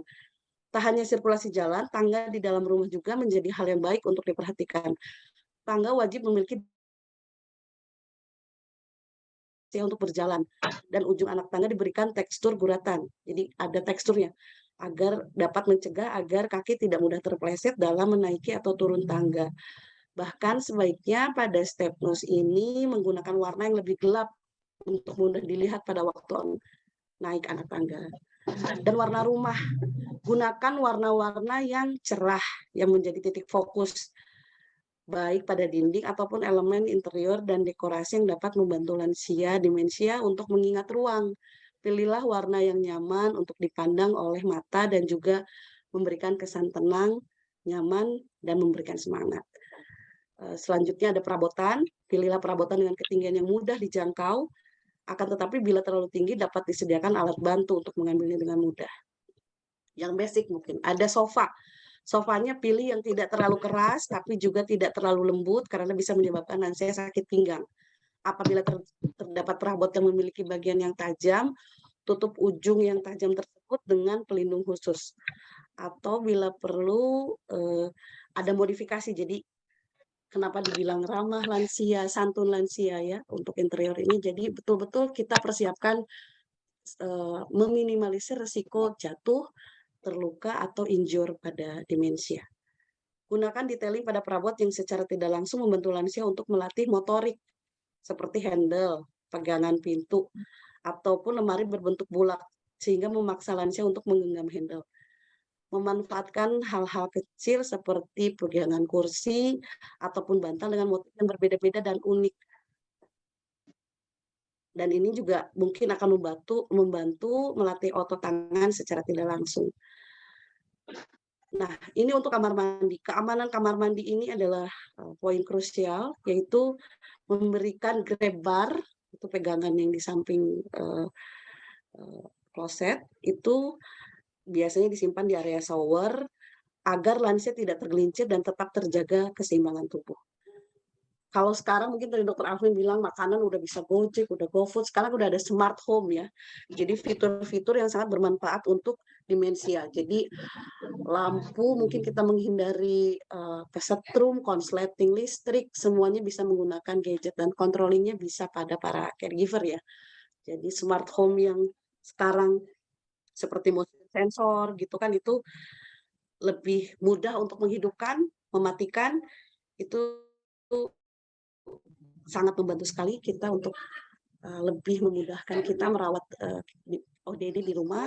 Jadi kita nggak ribet sama urusan-urusan domestik yang kerintilan, tapi sebetulnya jika kita tidak concern mungkin akan beresiko terhadap demensia, apalagi yang urusannya dengan listrik, air, benda-benda tajam gitu ya. Jadi manfaat dari smart home ini mungkin bisa diikuti ya, seperti motion sensor, IR remote control, itu mungkin kalau secara ekonominya bisa di-provide, tapi sekarang melihat trennya sudah banyak menggunakan, tidak semahal pada waktu mungkin early 2000-an gitu, mungkin tahun awal-awal 2000-an, mungkin ini fancy dan mahal sekali ya, tapi kalau sekarang rasanya lebih terjangkau karena banyak sekali produksinya, bisa lihat di marketplace. Baik, ada salah satu yang menarik. Saya pernah ikut sebuah caregiver meeting, ada ODD saya, Ibu Eti, almarhum, suaminya ODD yang beliau rawat, terjadi insiden pada suatu hari. Saya ini lebih ke telling story ya. Jadi pulang pengajian, lelah, Bu Eti, tiba-tiba pulang ke rumah sudah bau pesing. Banjir, bau pesing, karena ODD yang kebetulan dari suaminya buang air kecil di kulkas. Nah, kita analisa ini kenapa terjadi. Ternyata tata letak benda itu yang tadi ya, saya di awal sebutkan bahwa ada loh panti jompo di Inggris yang dibikin setup kamarnya, jadi si mamahnya zaman muda dulu kamarnya gimana, dipindahin ke panti jompo, menyerupai looks like lah. Jadi biar dia merasa masih tinggal di era itu, masih tinggal di kamar yang sama dengan foto-foto, lukisan, mungkin ada piringan hitam, lagu-lagu yang sering diputarkan, dan itu akan membantu ketika tantrum, misalkan diputarkan lagu kesayangan, itu kan sangat membantu. Nah, ini kembali ke Bu Eti, setelah ditanyakan kenapa beliau buang air kecil di kulkas, karena posisi kulkas itu persis sebelum renovasi adalah di titik dulu ada toilet di situ. Jadi toiletnya dulu Bu Eti bikin di posisi kulkas saat itu. Jadi memori ODD merasa bahwa kulkas itu adalah toilet. Kita nggak bisa nyalahin ya. Nah, makanya mungkin ketika kita sudah berkomitmen, oke, ayah, ibu tinggal bersama kami, itu harus dipertimbangkan toleransi dan ya tata ruang itu sangat berpengaruh karena itu berkaitan dengan memori, karena beliau sudah mengalami penurunan fungsi daya ingat dan hanya mengingat memori-memori lama. Jadi mungkin tidak terlalu ketika misalkan, aduh masa dah aku pengen renovasi rumah, nggak mungkin nggak renovasi rumah. Itu tetap bisa dilakukan dengan tadi mungkin ya seperti tips-tips dari saya, lampunya, warna, tata letaknya. Jadi biar ODD ini tidak terlalu asing, karena kalimat asing itu bakalan bikin capek para caregiver-nya. Semakin asing, semakin akan menyulitkan. Jadi mungkin bisa dicegah kayak kalau udah yang late stage, yang sudah akut sekali mungkin penurunan memorinya, di ujung-ujung ruangan bisa disimpan ember, karena ketika buang air kecil sembarangan, atau mungkin wadah-wadah yang memungkinkan bisa menampung pada saat secara impulsif ODD ingin buang air kecil. Baik, seperti janji saya ini mungkin akan unmute beberapa caregiver, atau mungkin ada pengalaman dari kakak-kakak yang lain nih, yang sama seperti saya, ikut caregiver meeting, dengar keresahan para caregiver terkait perilaku para ODD yang berkaitan dengan kondisi rumah, istilahnya modifikasinya yang pada akhirnya akan menyulitkan perawatan dan penjagaan ODD di rumah bersama kita.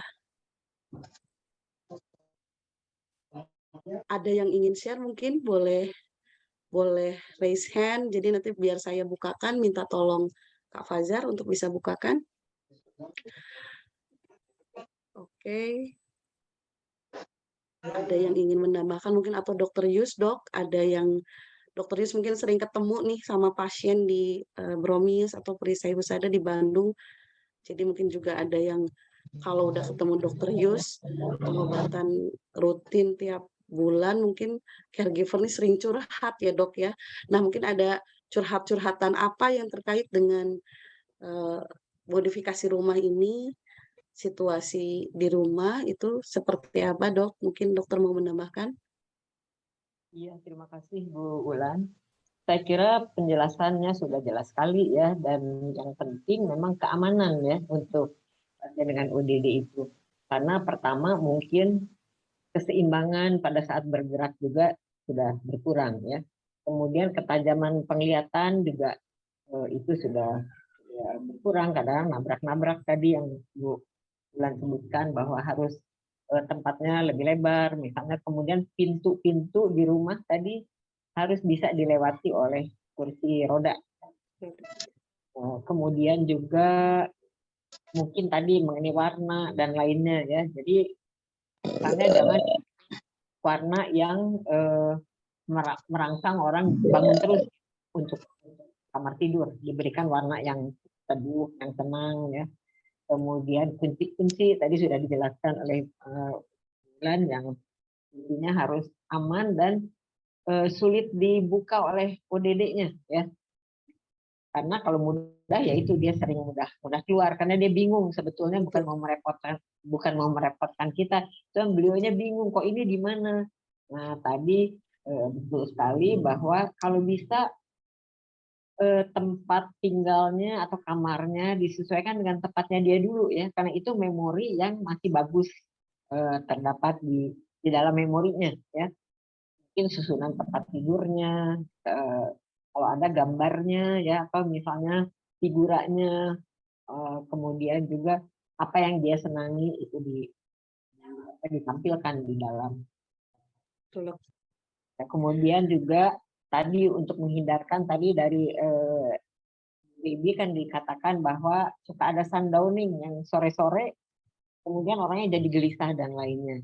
Nah, mungkin di sini disediakan lampu di kamarnya yang bisa dimmer ya, jadi bisa diturunkan pelan-pelan lampunya atau dinyalakan pelan-pelan. Kalau ada korden rumah yang bisa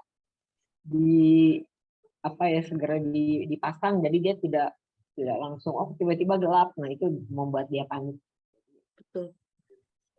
Jadi minimalisir ini ya, Dok, perubahan perilaku, agitasi, suasana hatinya ya, betul. Karena bisa didukung sekali dengan keadaan lingkungan atau keadaan rumah ya, Dok ya. Jadi yang penting amannya, bukan cantiknya ya. Kadang-kadang betul, Dok. Yang minimalis cantik, zaman sekarang minimalis cantik. Betul. Nah, kadang-kadang yang minimalis ini untuk orang tua itu agak menyulitkan mungkin ya. Betul. Tangga ya, kalau tangga sekarang kan seringnya seperti gantung aja ya untuk Iya. pijakannya itu. Nah, tapi itu untuk yang demensia mungkin agak khawatir. Ya. Dan juga mungkin dibuatlah kalau terpaksa misalnya si ODD ini harus tinggal di lantai atas, buatlah tangga yang landai ya. Iya. Yang landai tadi dengan pegangan di kedua sisi. Pertama ya itu tadi, pertama keamanan, kedua sesuaikan dengan kondisinya tadi. Mata sudah kurang melihat, koordinasi sudah kurang baik ya.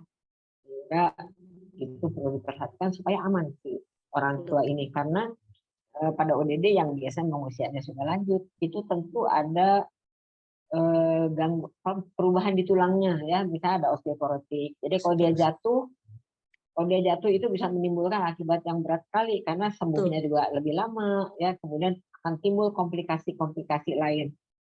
Jadi perhatikanlah keamanan lebih daripada keindahannya gitu mungkin. Kalau bisa sih di lantai dasar ya dok ya, di bawah aja nggak usah naik tangga. Karena kalau osteoartritis turun ke bawah tuh kan kita aja, saya aja 40 sekian udah gamang nih turun ke bawah karena mungkin kondroitin sama leukosinnya udah, apalagi usia lanjut ya dok ya, yang 60-70 mungkin turun tangga tuh kan ada perasaan gamang. Jadi itu pada akhirnya akan mencederai ya gitu. Jadi kalau bisa sih dibuat di lantai dasar. Jadi ini betul orang keluarga, anak ataupun caregiver yang akan memilih untuk merawat ODD itu kayaknya harus bukan berkorban ya dok ya. Jadi mungkin nggak bisa terlalu mengikuti tren rumah pada saat ini gitu. Karena kan tren rumah tuh sama kayak tren handphone dok, ada serinya gitu. Jadi oh itu rumah itu mah udah nggak musim, itu tahun sekian. Karena tiap tahun perkembangan interior itu sangat berkembang sekali ya, tren arsitek di berbagai negara pun itu sangat berkembang. Jadi ya kalau bawa ibunya atau ayahnya yang ODD mungkin harus lebih concern karena kita akan hidup bersama berdampingan dengan ODD gitu. Nah mungkin kalau dari saya, karena saya knowledge-nya juga nggak bagus-bagus amat nih dok, lebih banyak dengar, kalau disampaikan juga takut salah gitu ya, makanya Mbak Feb, aku mah kayaknya takut bikin slide gitu. Nanti yang lihat arsitek, waduh gimana gitu. Cuma saya tadi merangkum berdasarkan pemahaman saya, karena Dokter Yus ini sering bawa saya ke Jakarta, mendengarkan materi-materi dari para narasumber yang luar biasa sekali ya di Alji Pusat saat itu. Jadi saya catat gitu yang apa yang pernah saya serap, yang pernah saya dapatkan. Jadi memang kalau untuk modifikasi rumah sih justru mungkin tidak terlalu bermodifikasi. Semakin sederhana, semakin ada space yang luas, keamanan dan fungsinya tertata dengan baik yang memang dikhususkan untuk ODD, ini akan jauh lebih memudahkan untuk kita bisa berdampingan merawat para ODD kita di rumah masing-masing. Baik dokter, mungkin saatnya kita jawab juga ini pertanyaan-pertanyaan yang sudah ada di laman chat Zoom. Untuk Dokter Alvin tadi, ada yang sudah bertanya nih dok, dari Ibu Vivi ya, Sukmawati. Dokter, saya cama bisa tenan sebab ada masalah lutut.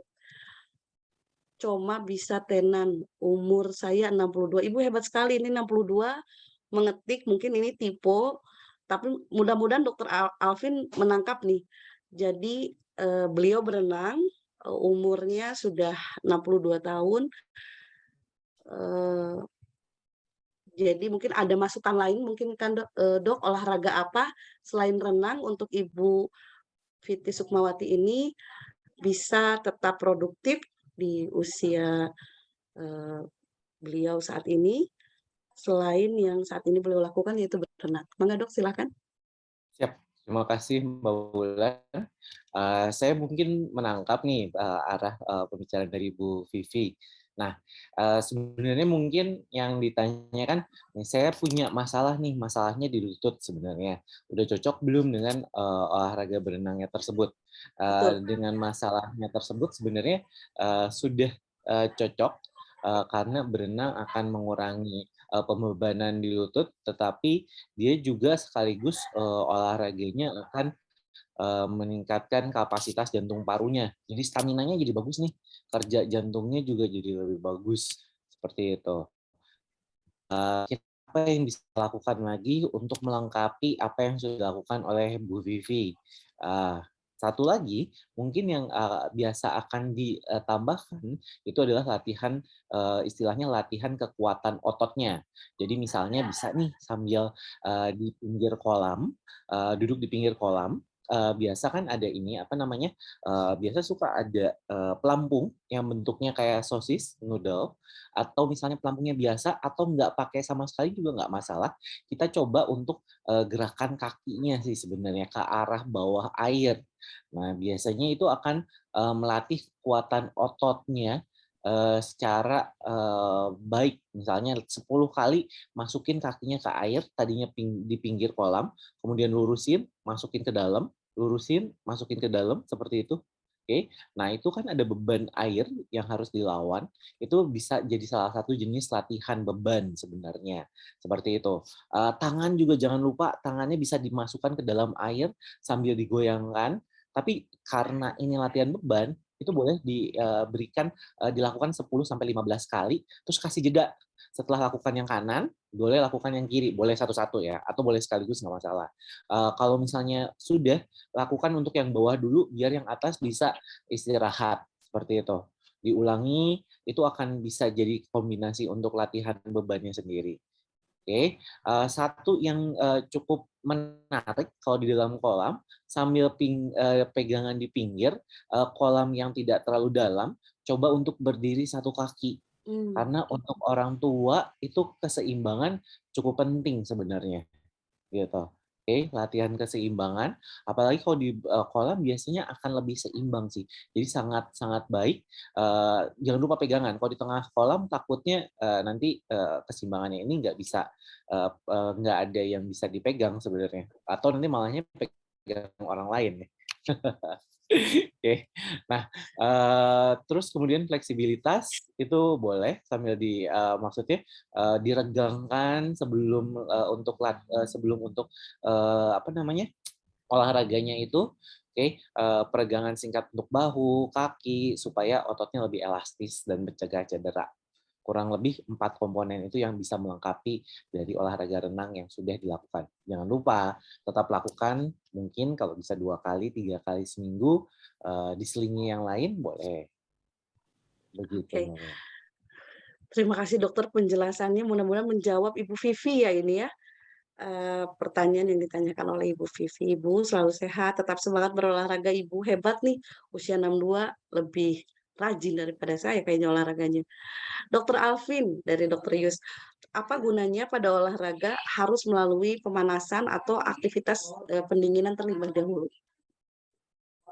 Oke, terima kasih Dokter Yus. Jadi sebenarnya pemanasan dan pendinginan itu adalah fase transisi dari bergerak ya, di mana di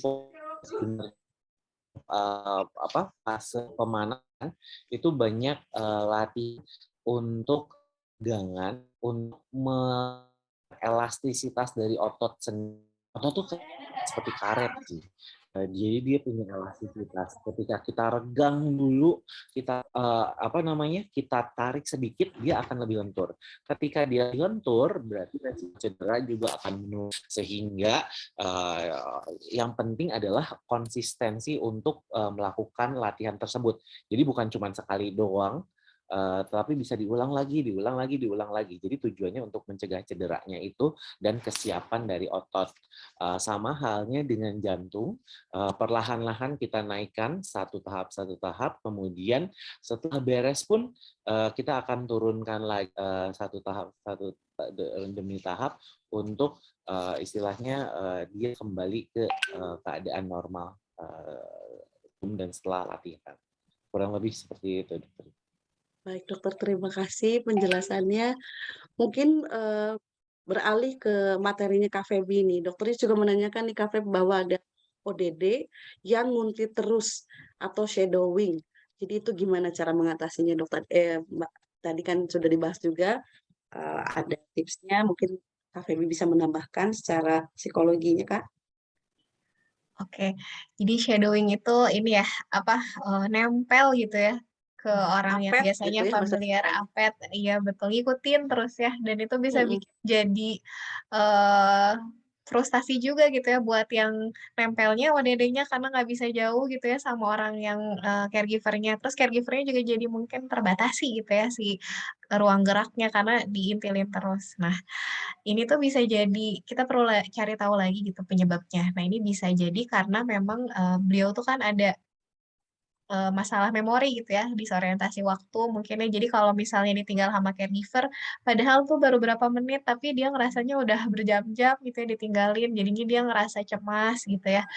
Akhirnya jadi nyariin terus gitu, nggak mau ditinggal gitu. Nah, itu bisa jadi penyebabnya karena tadi cemas gitu. Dan dia kalau misal tadi dijelasin sama Mbak Ulan ruangan gitu yang familiar, nah ODD juga biasanya juga kalau yang shadowing itu dia ngerasa nyamannya sama orang-orang yang familiar aja gitu ya, jadi makanya nempel terus. Jadi, kalau misalnya kayak gitu bisa apa ya, bisa dikurangin rasa cemasnya dengan, dikasih tahu terus kalau misalnya, bisa dibantu dikenalkan dengan caregiver lain yang bisa bantu jagain gitu. Jadi nggak nempel ke satu orang, jadi dibuat familiar sama keluarga lain yang ikut bantu gitu ya. Jadinya dia nggak ngerasa, bergantung sama satu caregiver aja gitu dan itu jadi bisa berbagi gitu. Terus udah gitu, tadi dibuat kondisi karena tadi bisa jadi karena rasa cemas, jadi bisa dibantu dengan mengurangi rasa cemasnya. Jadi bisa dilakukan, bisa dibantu diatasi, dengan mengkondisikan situasi yang ada di rumahnya gitu, jadi rasa cemasnya bisa berkurang, seperti itu. Itu sih paling Iya, mungkin mungkin ada yang mau sharing juga caregiver yang nempel, siapa tahu ada di sini enggak ya? sudah pernah bisa mengatasi gitu ya Kak Feby ya, caregiver yang Iya, join di sini, mhm. dikuntilin terus tuh, aduh kalau saya kayak gini deh Kak Feby, tipsnya. Boleh kita ini raise hand aja, nanti akan saya buka, audionya untuk diambil. Sama balik lagi ke yang 4R tadi ya. Jadi mungkin di redirect bisa diyakinkan, di reassure karena tadi cemas jadi di reassure, "Ibu aman kok walaupun saya nggak ada," gitu ya. Misalnya, di reassure ibu tuh aman gitu, dibantu sama caregiver lain yang lagi jagain. Terus di redirect, dialihkan lagi perhatiannya gitu. Kalau misalnya dia lagi fokusnya ke kita bisa dialihin sama hal-hal yang tadi dia suka, kayak gitu. Terus juga mungkin bisa dicek lagi gitu sebenarnya apa sih yang bikin dia tuh nempel sama kita, apa yang dia butuhin dan apa yang dia dapetin dari kita, dan tetap tetap tenang gitu ya, rileks. Betul. Tipsnya mungkin bisa, kalau ODD-nya senang denger musik, mungkin musik lagu-lagu yang membangkitkan memori, yang tentu saja memori baik ya, memori yang membangun suasana rumah. Di Netflix aja sekarang udah banyak film-film lawas gitu ya, itu bisa Netflix and chill mom, ayo kita nonton aja, nggak usah takut. Jadi kita bisa sambil masak, sambil apa, kita setelin sesuatu, puter lagu. Jadi ada pengalaman, KST dulu, almarhum ibunya, tantrumnya hebat, sangat iseng nyalain lagu itu, Diana Nasution, apa ya judulnya yang apa ya, pokoknya lagu Diana Nasution yang kesukaannya ibu katanya, itu langsung diem. Jadi beneran ya kayak anak kecil zaman-zaman Tita tuh kan biasanya ada yang seneng nih secara, sensorinya, aduh denger audio musik tuh dia lebih ini gitu, suasananya lebih kondusif. Nah, mungkin bisa diputerin lagu, kalau kalau yang seneng film itu bisa dikasih tontonan film tuh kayak film-film sejarah tuh udah banyak tuh di Netflix ya. Zaman-zaman film-film Soekarno gitu ya, itu boleh juga. Baik lanjut ke pertanyaan berikutnya, dari Ibu Endan Ayu. "Dok, bagaimana ya ODD nggak mau buka baju untuk mandi? Sudah dibujuk sedemikian rupa, akhirnya ujung-ujungnya dipaksa sambil dia mengamuk. Kalau tidak begitu, dia nggak mandi, semua dibanting. Shower, ember baju dengan keadaan begitu. Jadi mandinya bisa 2 hari sekali." Persisnya beneran kayak anak saya kalau udah tantrum nggak mau mandi, udah kelar. Mangga Dok, silakan Dok.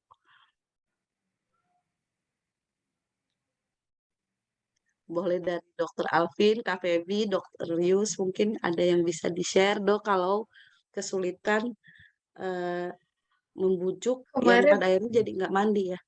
kemarin itu sempat ada dibahas juga yang pas minggu lalu. Jadi dia nggak Ya, mandi, pasiennya dokter Novelin ya kalau nggak salah. Jadi akhirnya selama setahun kita emang nggak mandi, tapi akhirnya dielap gitu karena dia nggak suka mandi. oke. Jadi bikin dia nggak nyaman, akhirnya dibantu dengan dielap dan itu juga tetap hygiene, tetap nggak bau, tetap terjaga gitu higienitasnya gitu. Jadi emang intinya memang nggak boleh dipaksa ya. Jadi perilakunya mereka nggak bisa kita ubah, tapi kita bisa ubah perilaku kita, tapi kita bisa alihin gitu mungkin ya. Mungkin ada lagi yang mau ditambahin mungkin dari dokter Yus gitu atau dokter Novelin. Oh, jadi Sama di waslap ya, Mbak Feb, selama setahun itu di waslap aja. Pakai handuk yang lembut, mungkin ya beli Terry Palmer yang kualitasnya paling bagus gitu ya. iya, bahkan waslapnya Karena itu harus merek yang sama warna yang sama kalau nggak salah waktu itu dokter Novelin. oke, Jadi tetap harus baik ada baik, sesuatu yang familiarnya gitu ya. betul betul. Atau mungkin ini sense kayak sabunnya ini ya itu. Kalau Hmm. zaman dulu udah taunya sabun batang, mungkin sekarang tiba-tiba sabun cair gitu ya. Nah itu, nah itu karena mereka hidup di memori lama, sementara waktu bergerak kita sudah beradaptasi dengan perabotan atau hal-hal yang memang sudah jauh sekali dengan zaman dulu kan ibu saya mungkin nyuci bajunya pakai sabun hijau batangan gitu ya. Sekarang udah ada rinso liquid gitu ya, apa deterjen cair gitu. Seperti itu mungkin. Dokter Yus mungkin Dok ingin menambahkan? Eh, Mungkin juga dari kebiasaannya kita lihatnya kan kalau orang zaman dulu kan nggak mau badannya dilihat orang, jadi dia nggak mau Oke, buka baju ya. Nah jadi di mungkin pakai handuk, nah, itu nggak usah malu gitu kan, nggak kelihatan kita bukain mungkin, atau air mandinya ya. Dia kalau mandi airnya terlalu dingin, misalnya apalagi sekarang Bandung dingin sekali ya. Di rumah saya itu tuh 17 derajat kalau malam. oh di dagu apalagi. Jadi mungkin karena kedinginan bisa juga, atau tadi dia apa, mungkin memang lebih suka di apa aja, atau lantai kamar mandi licin itu mungkin dia pernah kepleset atau apa ya. Jadi kita siapkan tetap keamanan itu tadi ya, keamanan dan kenyamanan dan disesuaikan dan kebiasaan. Tuh. Memang Sudah ada yang jauh merubah trennya ya Dok ya pasien dari saya dulu dulu. ada bajunya merah putih terus, jadi ruang jam tuh di lemarinya tuh baju merah aja semua sama putih karena maunya merah putih. Ya nggak apa-apa, saya bilang pokoknya yang dia mau ganti tiap hari ya. Jadi kita Betul, harus lihat apa yang membuat dia tidak mau mandi, apa yang membuat dia tidak mau buka baju. betul. Jadi jangan dibantah ya Dok. Mungkin kalau secara, aduh masa sih satu lemari isinya bajunya merah putih, kayak ada apa, ada batik. Karena kita jangan memaksakan apa yang kita mau. Kita mengikuti ya tadi ya. Kita pada akhirnya akan hidup di frame atau dimensinya para ODD atau orang tua kita ini. Nah, berbalik dengan hal tadi, justru kata Kak Feby ini ada direct message dari Kak Feby. Ada ODD yang direct message ke Kak Feby yang justru pengen buka baju terus. Udah dipakai, buka lagi. Udah dipakai, buka lagi. Nah, ini kalau kondisi seperti ini seperti bagaimana Dok tipsnya? Kak Feby atau dokter Boleh Rafin, dok. silakan.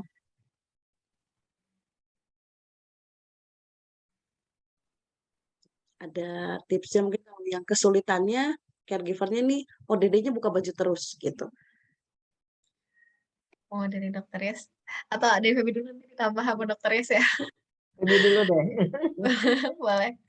Jadi mungkin balik lagi ya ke yang tadi kata dokter Yus, saya setuju banget. Kita harus bisa nangkep apa yang makna yang dia pingin sampaikan gitu ya. Jadi apa sih yang sebenarnya bikin dia tadi nggak mau pakai baju? Kebalikan kalau yang tadi ya dia nggak mau buka baju, kalau yang ini pinginnya buka baju terus gitu, dipakein terus, dilepas lagi gitu. Nah, jadi mungkin harus dicari tahu kalau tadi yang nggak mau buka baju bisa jadi karena malu, mungkin kalau yang ini suka banget sama bajunya mungkin atau apa nggak tahu ya. Jadi mungkin bisa dicari tahu lagi penyebabnya kira-kira apa yang bikin dia tuh nggak mau buka baju, nggak mau pakai baju gitu. Mungkin bisa dialihin ke dikasih pilihan, eee, baju yang kira-kira baju yang dia suka gitu, atau enggak mungkin dengan kasih penjelasan tapi dengan pakai tadi visual information gitu, dingin dingin Pak gitu, dingin ya gitu, dingin Oma, jadi harus pakai baju dingin gitu. Jadi mungkin bisa dengan gerakan gitu ya, dengan visual information, eee, kayak gitu sih. Tapi tetap ya nggak boleh dipaksa ya Dok ya.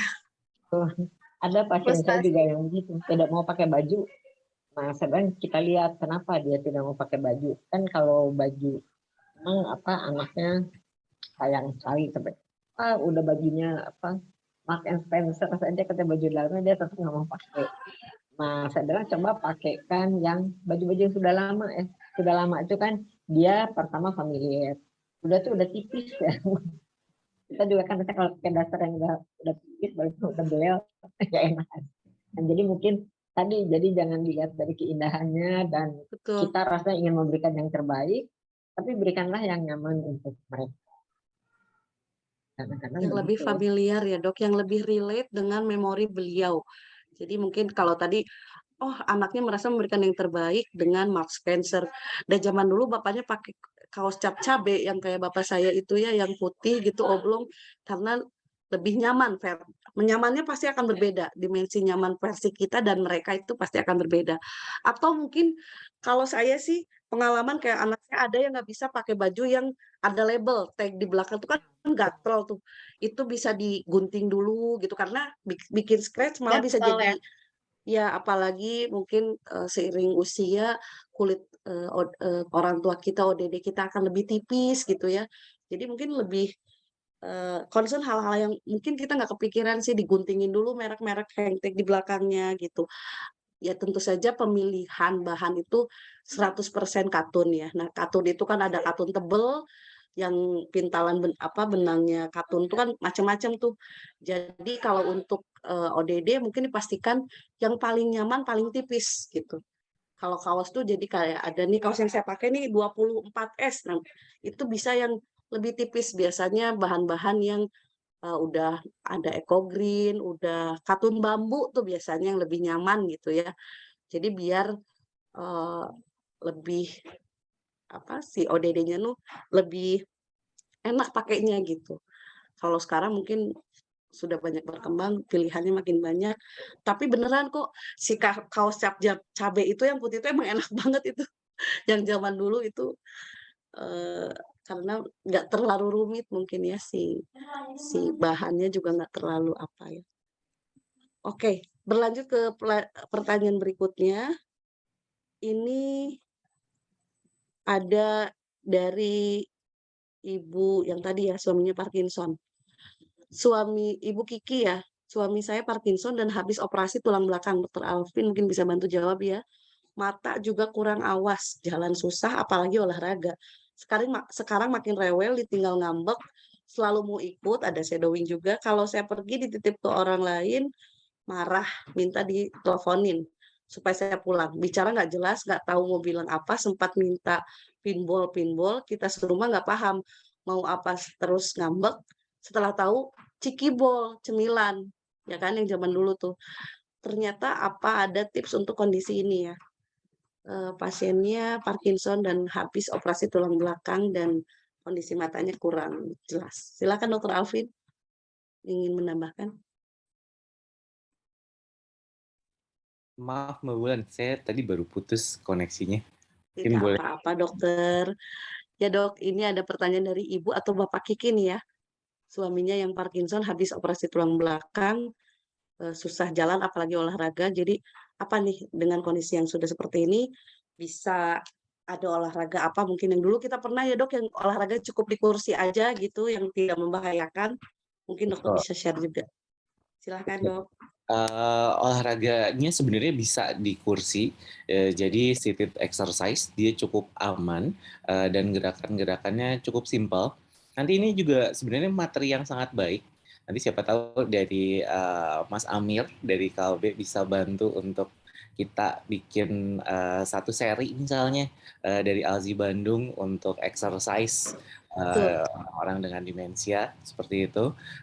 Jadi kalau kita melihat video kan agak lebih enak dibandingkan dengan istilahnya mendengarkan saya ngobrol saja. Kadang-kadang suka nggak kebayang sih sebenarnya itu, gitu. Iya, Oke. betul. Jadi mungkin segampang yang tadi dibilang, mungkin kalau tadi dalam kolam duduknya di pinggir kolam, ini mungkin sambil duduk atau sambil tiduran, kakinya diangkat sedikit, itu otot-ototnya udah mulai bisa diaktifkan. Oke, kalau dia tidak bisa angkat sedikit, mungkin bisa dibantu untuk dicontohkan dulu sih sebenarnya. Jadi digerakkan oleh caregivernya. Nanti lama-lama dikasih memori, ketika sudah terbiasa, mungkin dia akan bisa rutin sambil diputar lagu kesukaan ya tepatnya. Biasanya nanti dia akan bergerak dengan lebih nyaman dan langsung otomatis gitu biasanya. Vibes-nya beda gitu ya, Dok, ya? Oh, betul. Betul. Auto goyangnya udah asal lagunya kesukaan ya, Dok, ya? Bukan kesukaan kita ya, Dok? Gitu, Mbak Bulan. Kurang lebih. Oke. Kita puterin Dua Lipa ya susah, Dok, gitu ya. Mungkin lagunya lagu ayah dan atau dede kita yang digemari. Mungkin agak-agak upbeat atau yang lebih ada ritmenya agar bisa mengiringi gerakan di seat exercise tersebut. Nah, Kak Feby kalau untuk tips ngambek, nggak mau ditinggalin, posesif ya, ini udah pasti kan karakteristik ODD ini ambekan, apalagi memang ketika apa yang mereka sampaikan sulit sekali kita tangkap atau kita pahami gitu. Kita tuh pasti akan berbeda berbeda ini ya, berbeda persepsi. Mangga silakan Kak Feby. Oke, jadi sama mirip yang tadi ya, shadowing ya? Shadowing, poses ya kalau ini bener pulang aja kalau misalkan pergi itu berarti kan haunting ya, jadi harus dijelasin pergi pulang kapan, benar-benar kayak anak kecil kan. Kan kalau anak saya ditinggalin, "Mama kapan pulang?" 5 menit udah video call, "Di mana? Kapan pulang?" Pertanyaannya sama gitu. Benar-benar kalau ODD ini kita seperti merawat anak yang kembali muda, usia tua menjadi muda. Silakan Jadinya Kak. benar-benar membatasi tadi ya mirip gini benar-benar membatasi ruang gerak orang yang Betul, caregiver-nya ya, caregiver betul, utamanya. betul. Yang satu jadinya cemas karena nggak mau ditinggal, yang satu cemas karena jadi susah gitu mau gerak kemana-mana. Bukan cemas, jadinya Iya, susah gitu ya. Nah, ya tadi betul, balik lagi ke yang tadi, balik lagi kenapa dia nempel gitu sama kita. Dia kan, dari rasa cemasnya itu ya, karena dia bersinggungan gitu ya, berinteraksi sama orang-orang yang mungkin ngerasa nggak familiar gitu, dan dia lebih nyamannya sama orang-orang yang familiar, dengan lingkungan yang familiar. Balik lagi ke familiarnya tadi ya, Mbak, ya. iya, Jadi bisa ditelusurin lagi kira-kira kenapa ya dia nempel sama kita, apa yang dia dapat ketika dia nempel sama kita gitu ya. Kalau lagi bareng kita biasanya ngapain. Nah, itu mungkin yang bisa kita kasih tahu sama caregiver lainnya untuk dia bisa jadinya senyaman itu juga gitu, jadi dia bisa senyaman kayak sama kita gitu. Waduh ini Mbak Molen kenapa jadi oke. Oke. Nah, iya, terus silakan kayak Mbak. gitu tadi mungkin bisa akhirnya bisa didelegasikan juga, dibagi sama caregiver lainnya, apa yang bisa buat, dia nyaman sama seperti kita. Jadi misalnya ada adik yang ikut bantu jaga, kita kasih tahu kalau ke adik kita tuh, kalau sama kita rutinitas ibu tuh ngapain aja, kalau dia cerita kita ngeresponnya dengan cara apa. Jadi kita bisa ngajarin, ngasih kenyamanan yang sama gitu ke ibu itu. Jadi bisa nggak cuman bergantung atau nempelnya sama kita aja, dan Betul, sama dikasih ini juga ya tadi ya, hal-hal yang familiar gitu tadi, tambah bisa didengerin musik yang familiar atau film yang familiar untuk ngalihin ya, Mbak, ya. Jadi kalau misalnya kita tinggal, ibunya kasih aktivitas, misalnya kita harus keluar dulu, dititipin ke adik kita, misalnya kita bisa kasih, film yang dia suka, yang jadul gitu, yang familiar ya. Jadi selama dia ditinggal sama kita, dia nggak nyariin gitu. Karena mungkin fokusnya ke kita ya, ketika nggak dialihin perhatiannya, dia mikir kita tuh udah ninggalin dia tuh berjam-jam, padahal mah baru 5 menit misalnya. iya betul. Makanya dicariin terus, gitu. Porsi berbagi mungkinnya sudah perlu juga kalau seperti ini ya. Jadi ada coaching lagi kita regenerasi misalkan yang merawatnya tidak hanya kita, di rumah ada siapa, kita bisa share kenapa bisa nyaman. Kalau aku mah sama si mamah biasanya begini, sama si papa biasanya begini. Nah, nanti kamu tipsnya mungkin jadi treatment itu biasanya kan yang bikin edik tuh treatmentnya tuh. Jadi yang bikin apet sama si kakak tuh poinnya yang mudah dipahami sama kita, oh isi A, B, C, D ini gitu. Nah, tinggal di-share ke adiknya. Lu gini, gini, gini aja ya nanti sama si papa ya. Kalau gini, dia kamu gini gitu. Kalau si mama begini, kamu begini gitu. Nah, itu kita rasanya kalau kita self awareness kita mungkin akan tahu sih gitu. Kita akan tahu bahwa oh, kenapa sih apet atau istilahnya lengket sama kita.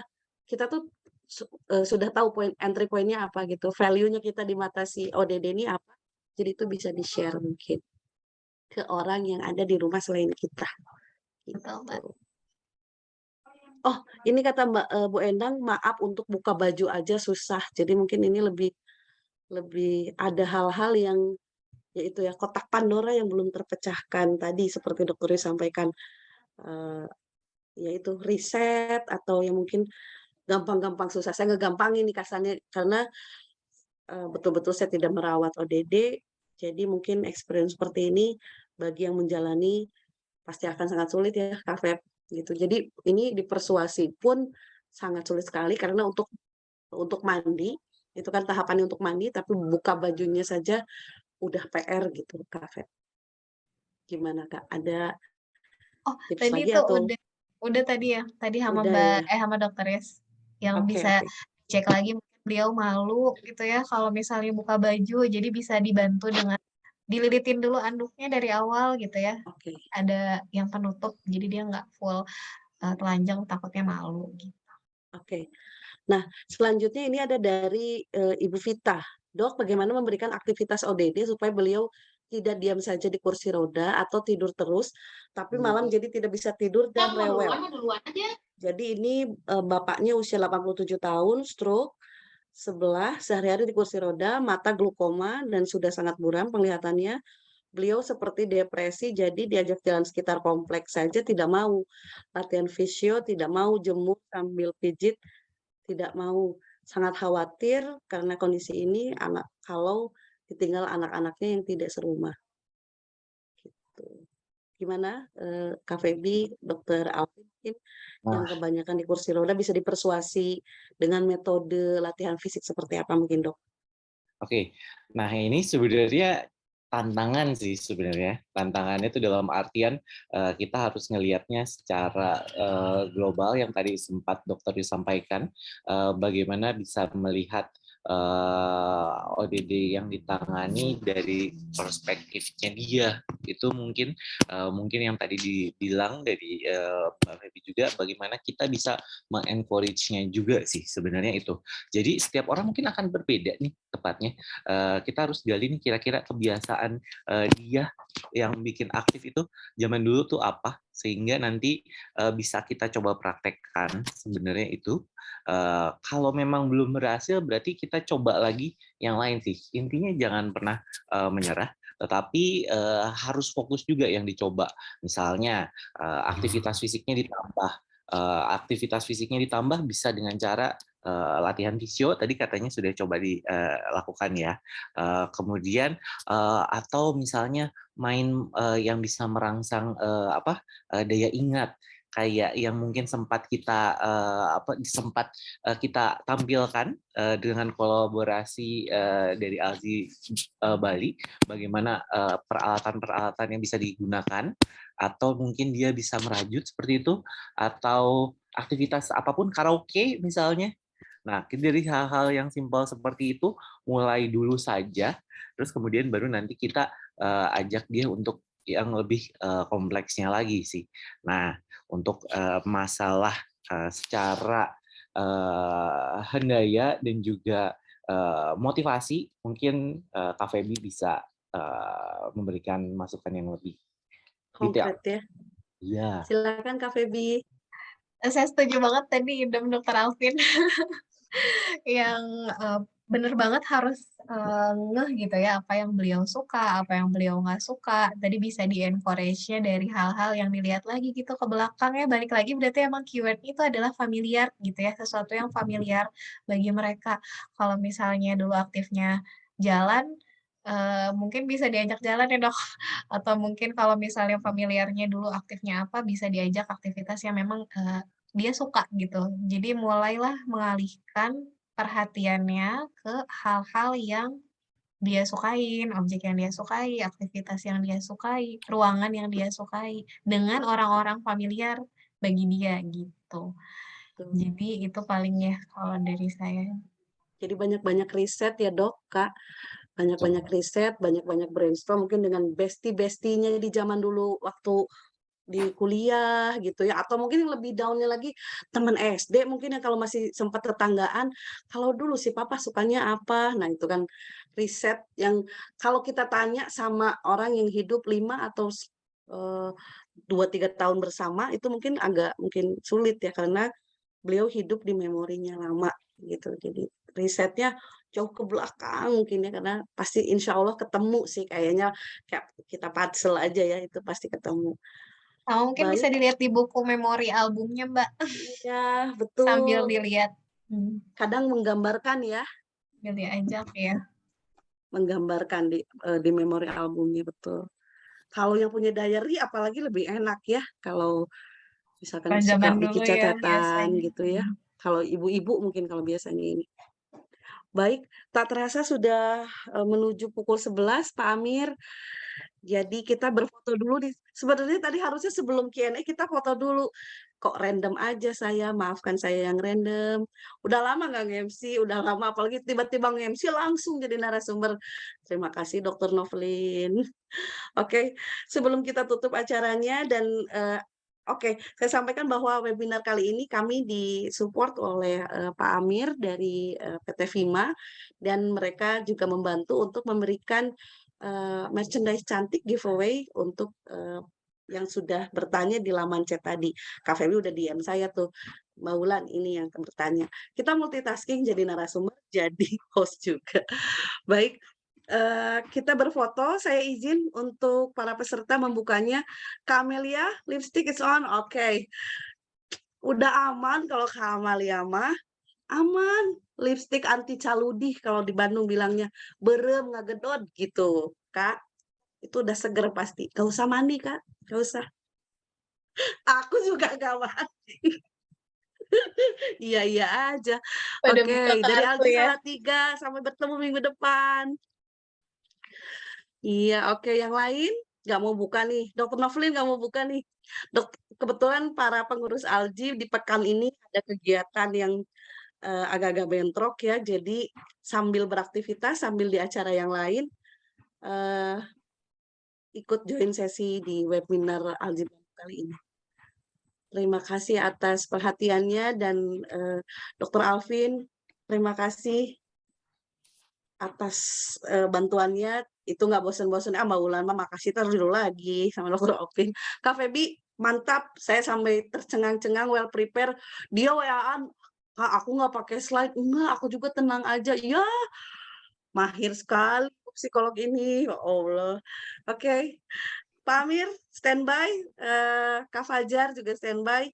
Boleh kita foto untuk kenangan kita di ini siapa tahu nanti kalau suatu hari ini bakal jadi ini loh kenangan. Oh, saya pernah jadi narasumber gitu. Sekali-kalinya aja jangan lagi. Dokter Alvin standby. Oke, Ibu Nia, Ibu Anissa, Bu Yeni, Bu Endang. Oke, siapa yang mau ngambil nih? Pak Amir atau Kak Fajar? Kita siapkan senyum terbaik ya. 1, 2, 3. Oke, sekali lagi. Alji. 1, 2, 3. Oke, cukup ya. Terima kasih. Ya, sekali lagi September adalah bulan peringatan bahwa Alzheimer terjadi di belahan dunia, bahwa kita lebih concern dan temanya adalah demensia. Apa dan bagaimana mungkin dijawab dicoba dijawab oleh semua pengurus Korwil baik tidak hanya di Indonesia. Kak Amalia lagi sibuk ya Kak ya. Gila nih kalau senior ini. Waduh kalau di Belanda udah nggak bisa ngomong nih, saya speechless pergerakannya, nggak ada apa-apanya orang Bandung mah. Nggak ada. Pokoknya pergerakan yang tujuannya adalah raise awareness, support sistem untuk para caregiver agar lebih termotivasi, lebih teredukasi dengan baik dengan rangkaian tips dari korwil-korwil setempat yang selalu rutin diberikan minimal 1 bulan sekali untuk menambah wawasan atau sekedar brainstorm bagaimana tips merawat orang dengan demensia. Salam hangat dari kami, Korwil Alji Bandung. Terima kasih sudah ikut join, hadir pada sesi kali ini. Mudah-mudahan kita bisa bertemu di sesi berikutnya. Ini kayaknya udah mulai berkurang, orang udah bosen Kak Amalia, pengen online lagi, pengen ngumpul. Jadi dandan cakep pakai lipstiknya beneran dan gak mungkin gak mandi kalau ke gedung sate gitu ya. Aduh, mudah-mudahan ya. Meskipun di Bandung sudah banyak aktivitas, tapi saya mungkin akan rembukan dengan para dokter pengurus, apakah kita sudah siap untuk melaksanakan pertemuan secara tatap muka atau offline ya. Event offline itu pasti sangat dirindukan. Karena online ini di tahun sekarang kayaknya udah apa deh, udah iyalah online gitu. Udah bosen gitu ya. Mudah-mudahan kita selalu diberikan kesehatan, kebahagiaan, dan tetap semangat bagi para caregiver yang tidak lelah, tidak putus semangatnya untuk merawat, mendampingi para ODD. Salam sehat dan salam sayang selalu dari Korwil Alji Bandung. Saya Wulan, terima kasih banyak atas perhatiannya. See you later, sampai ketemu lagi. Dr. Alvin, terima kasih banyak. Kak Febi, thank you so much. Pak Amir, Kak Fajar, terima kasih. Mudah-mudahan kita selalu diberkahi sisa usia kita oleh Allah Subhanahu wa Ta'ala. Ya, terima kasih.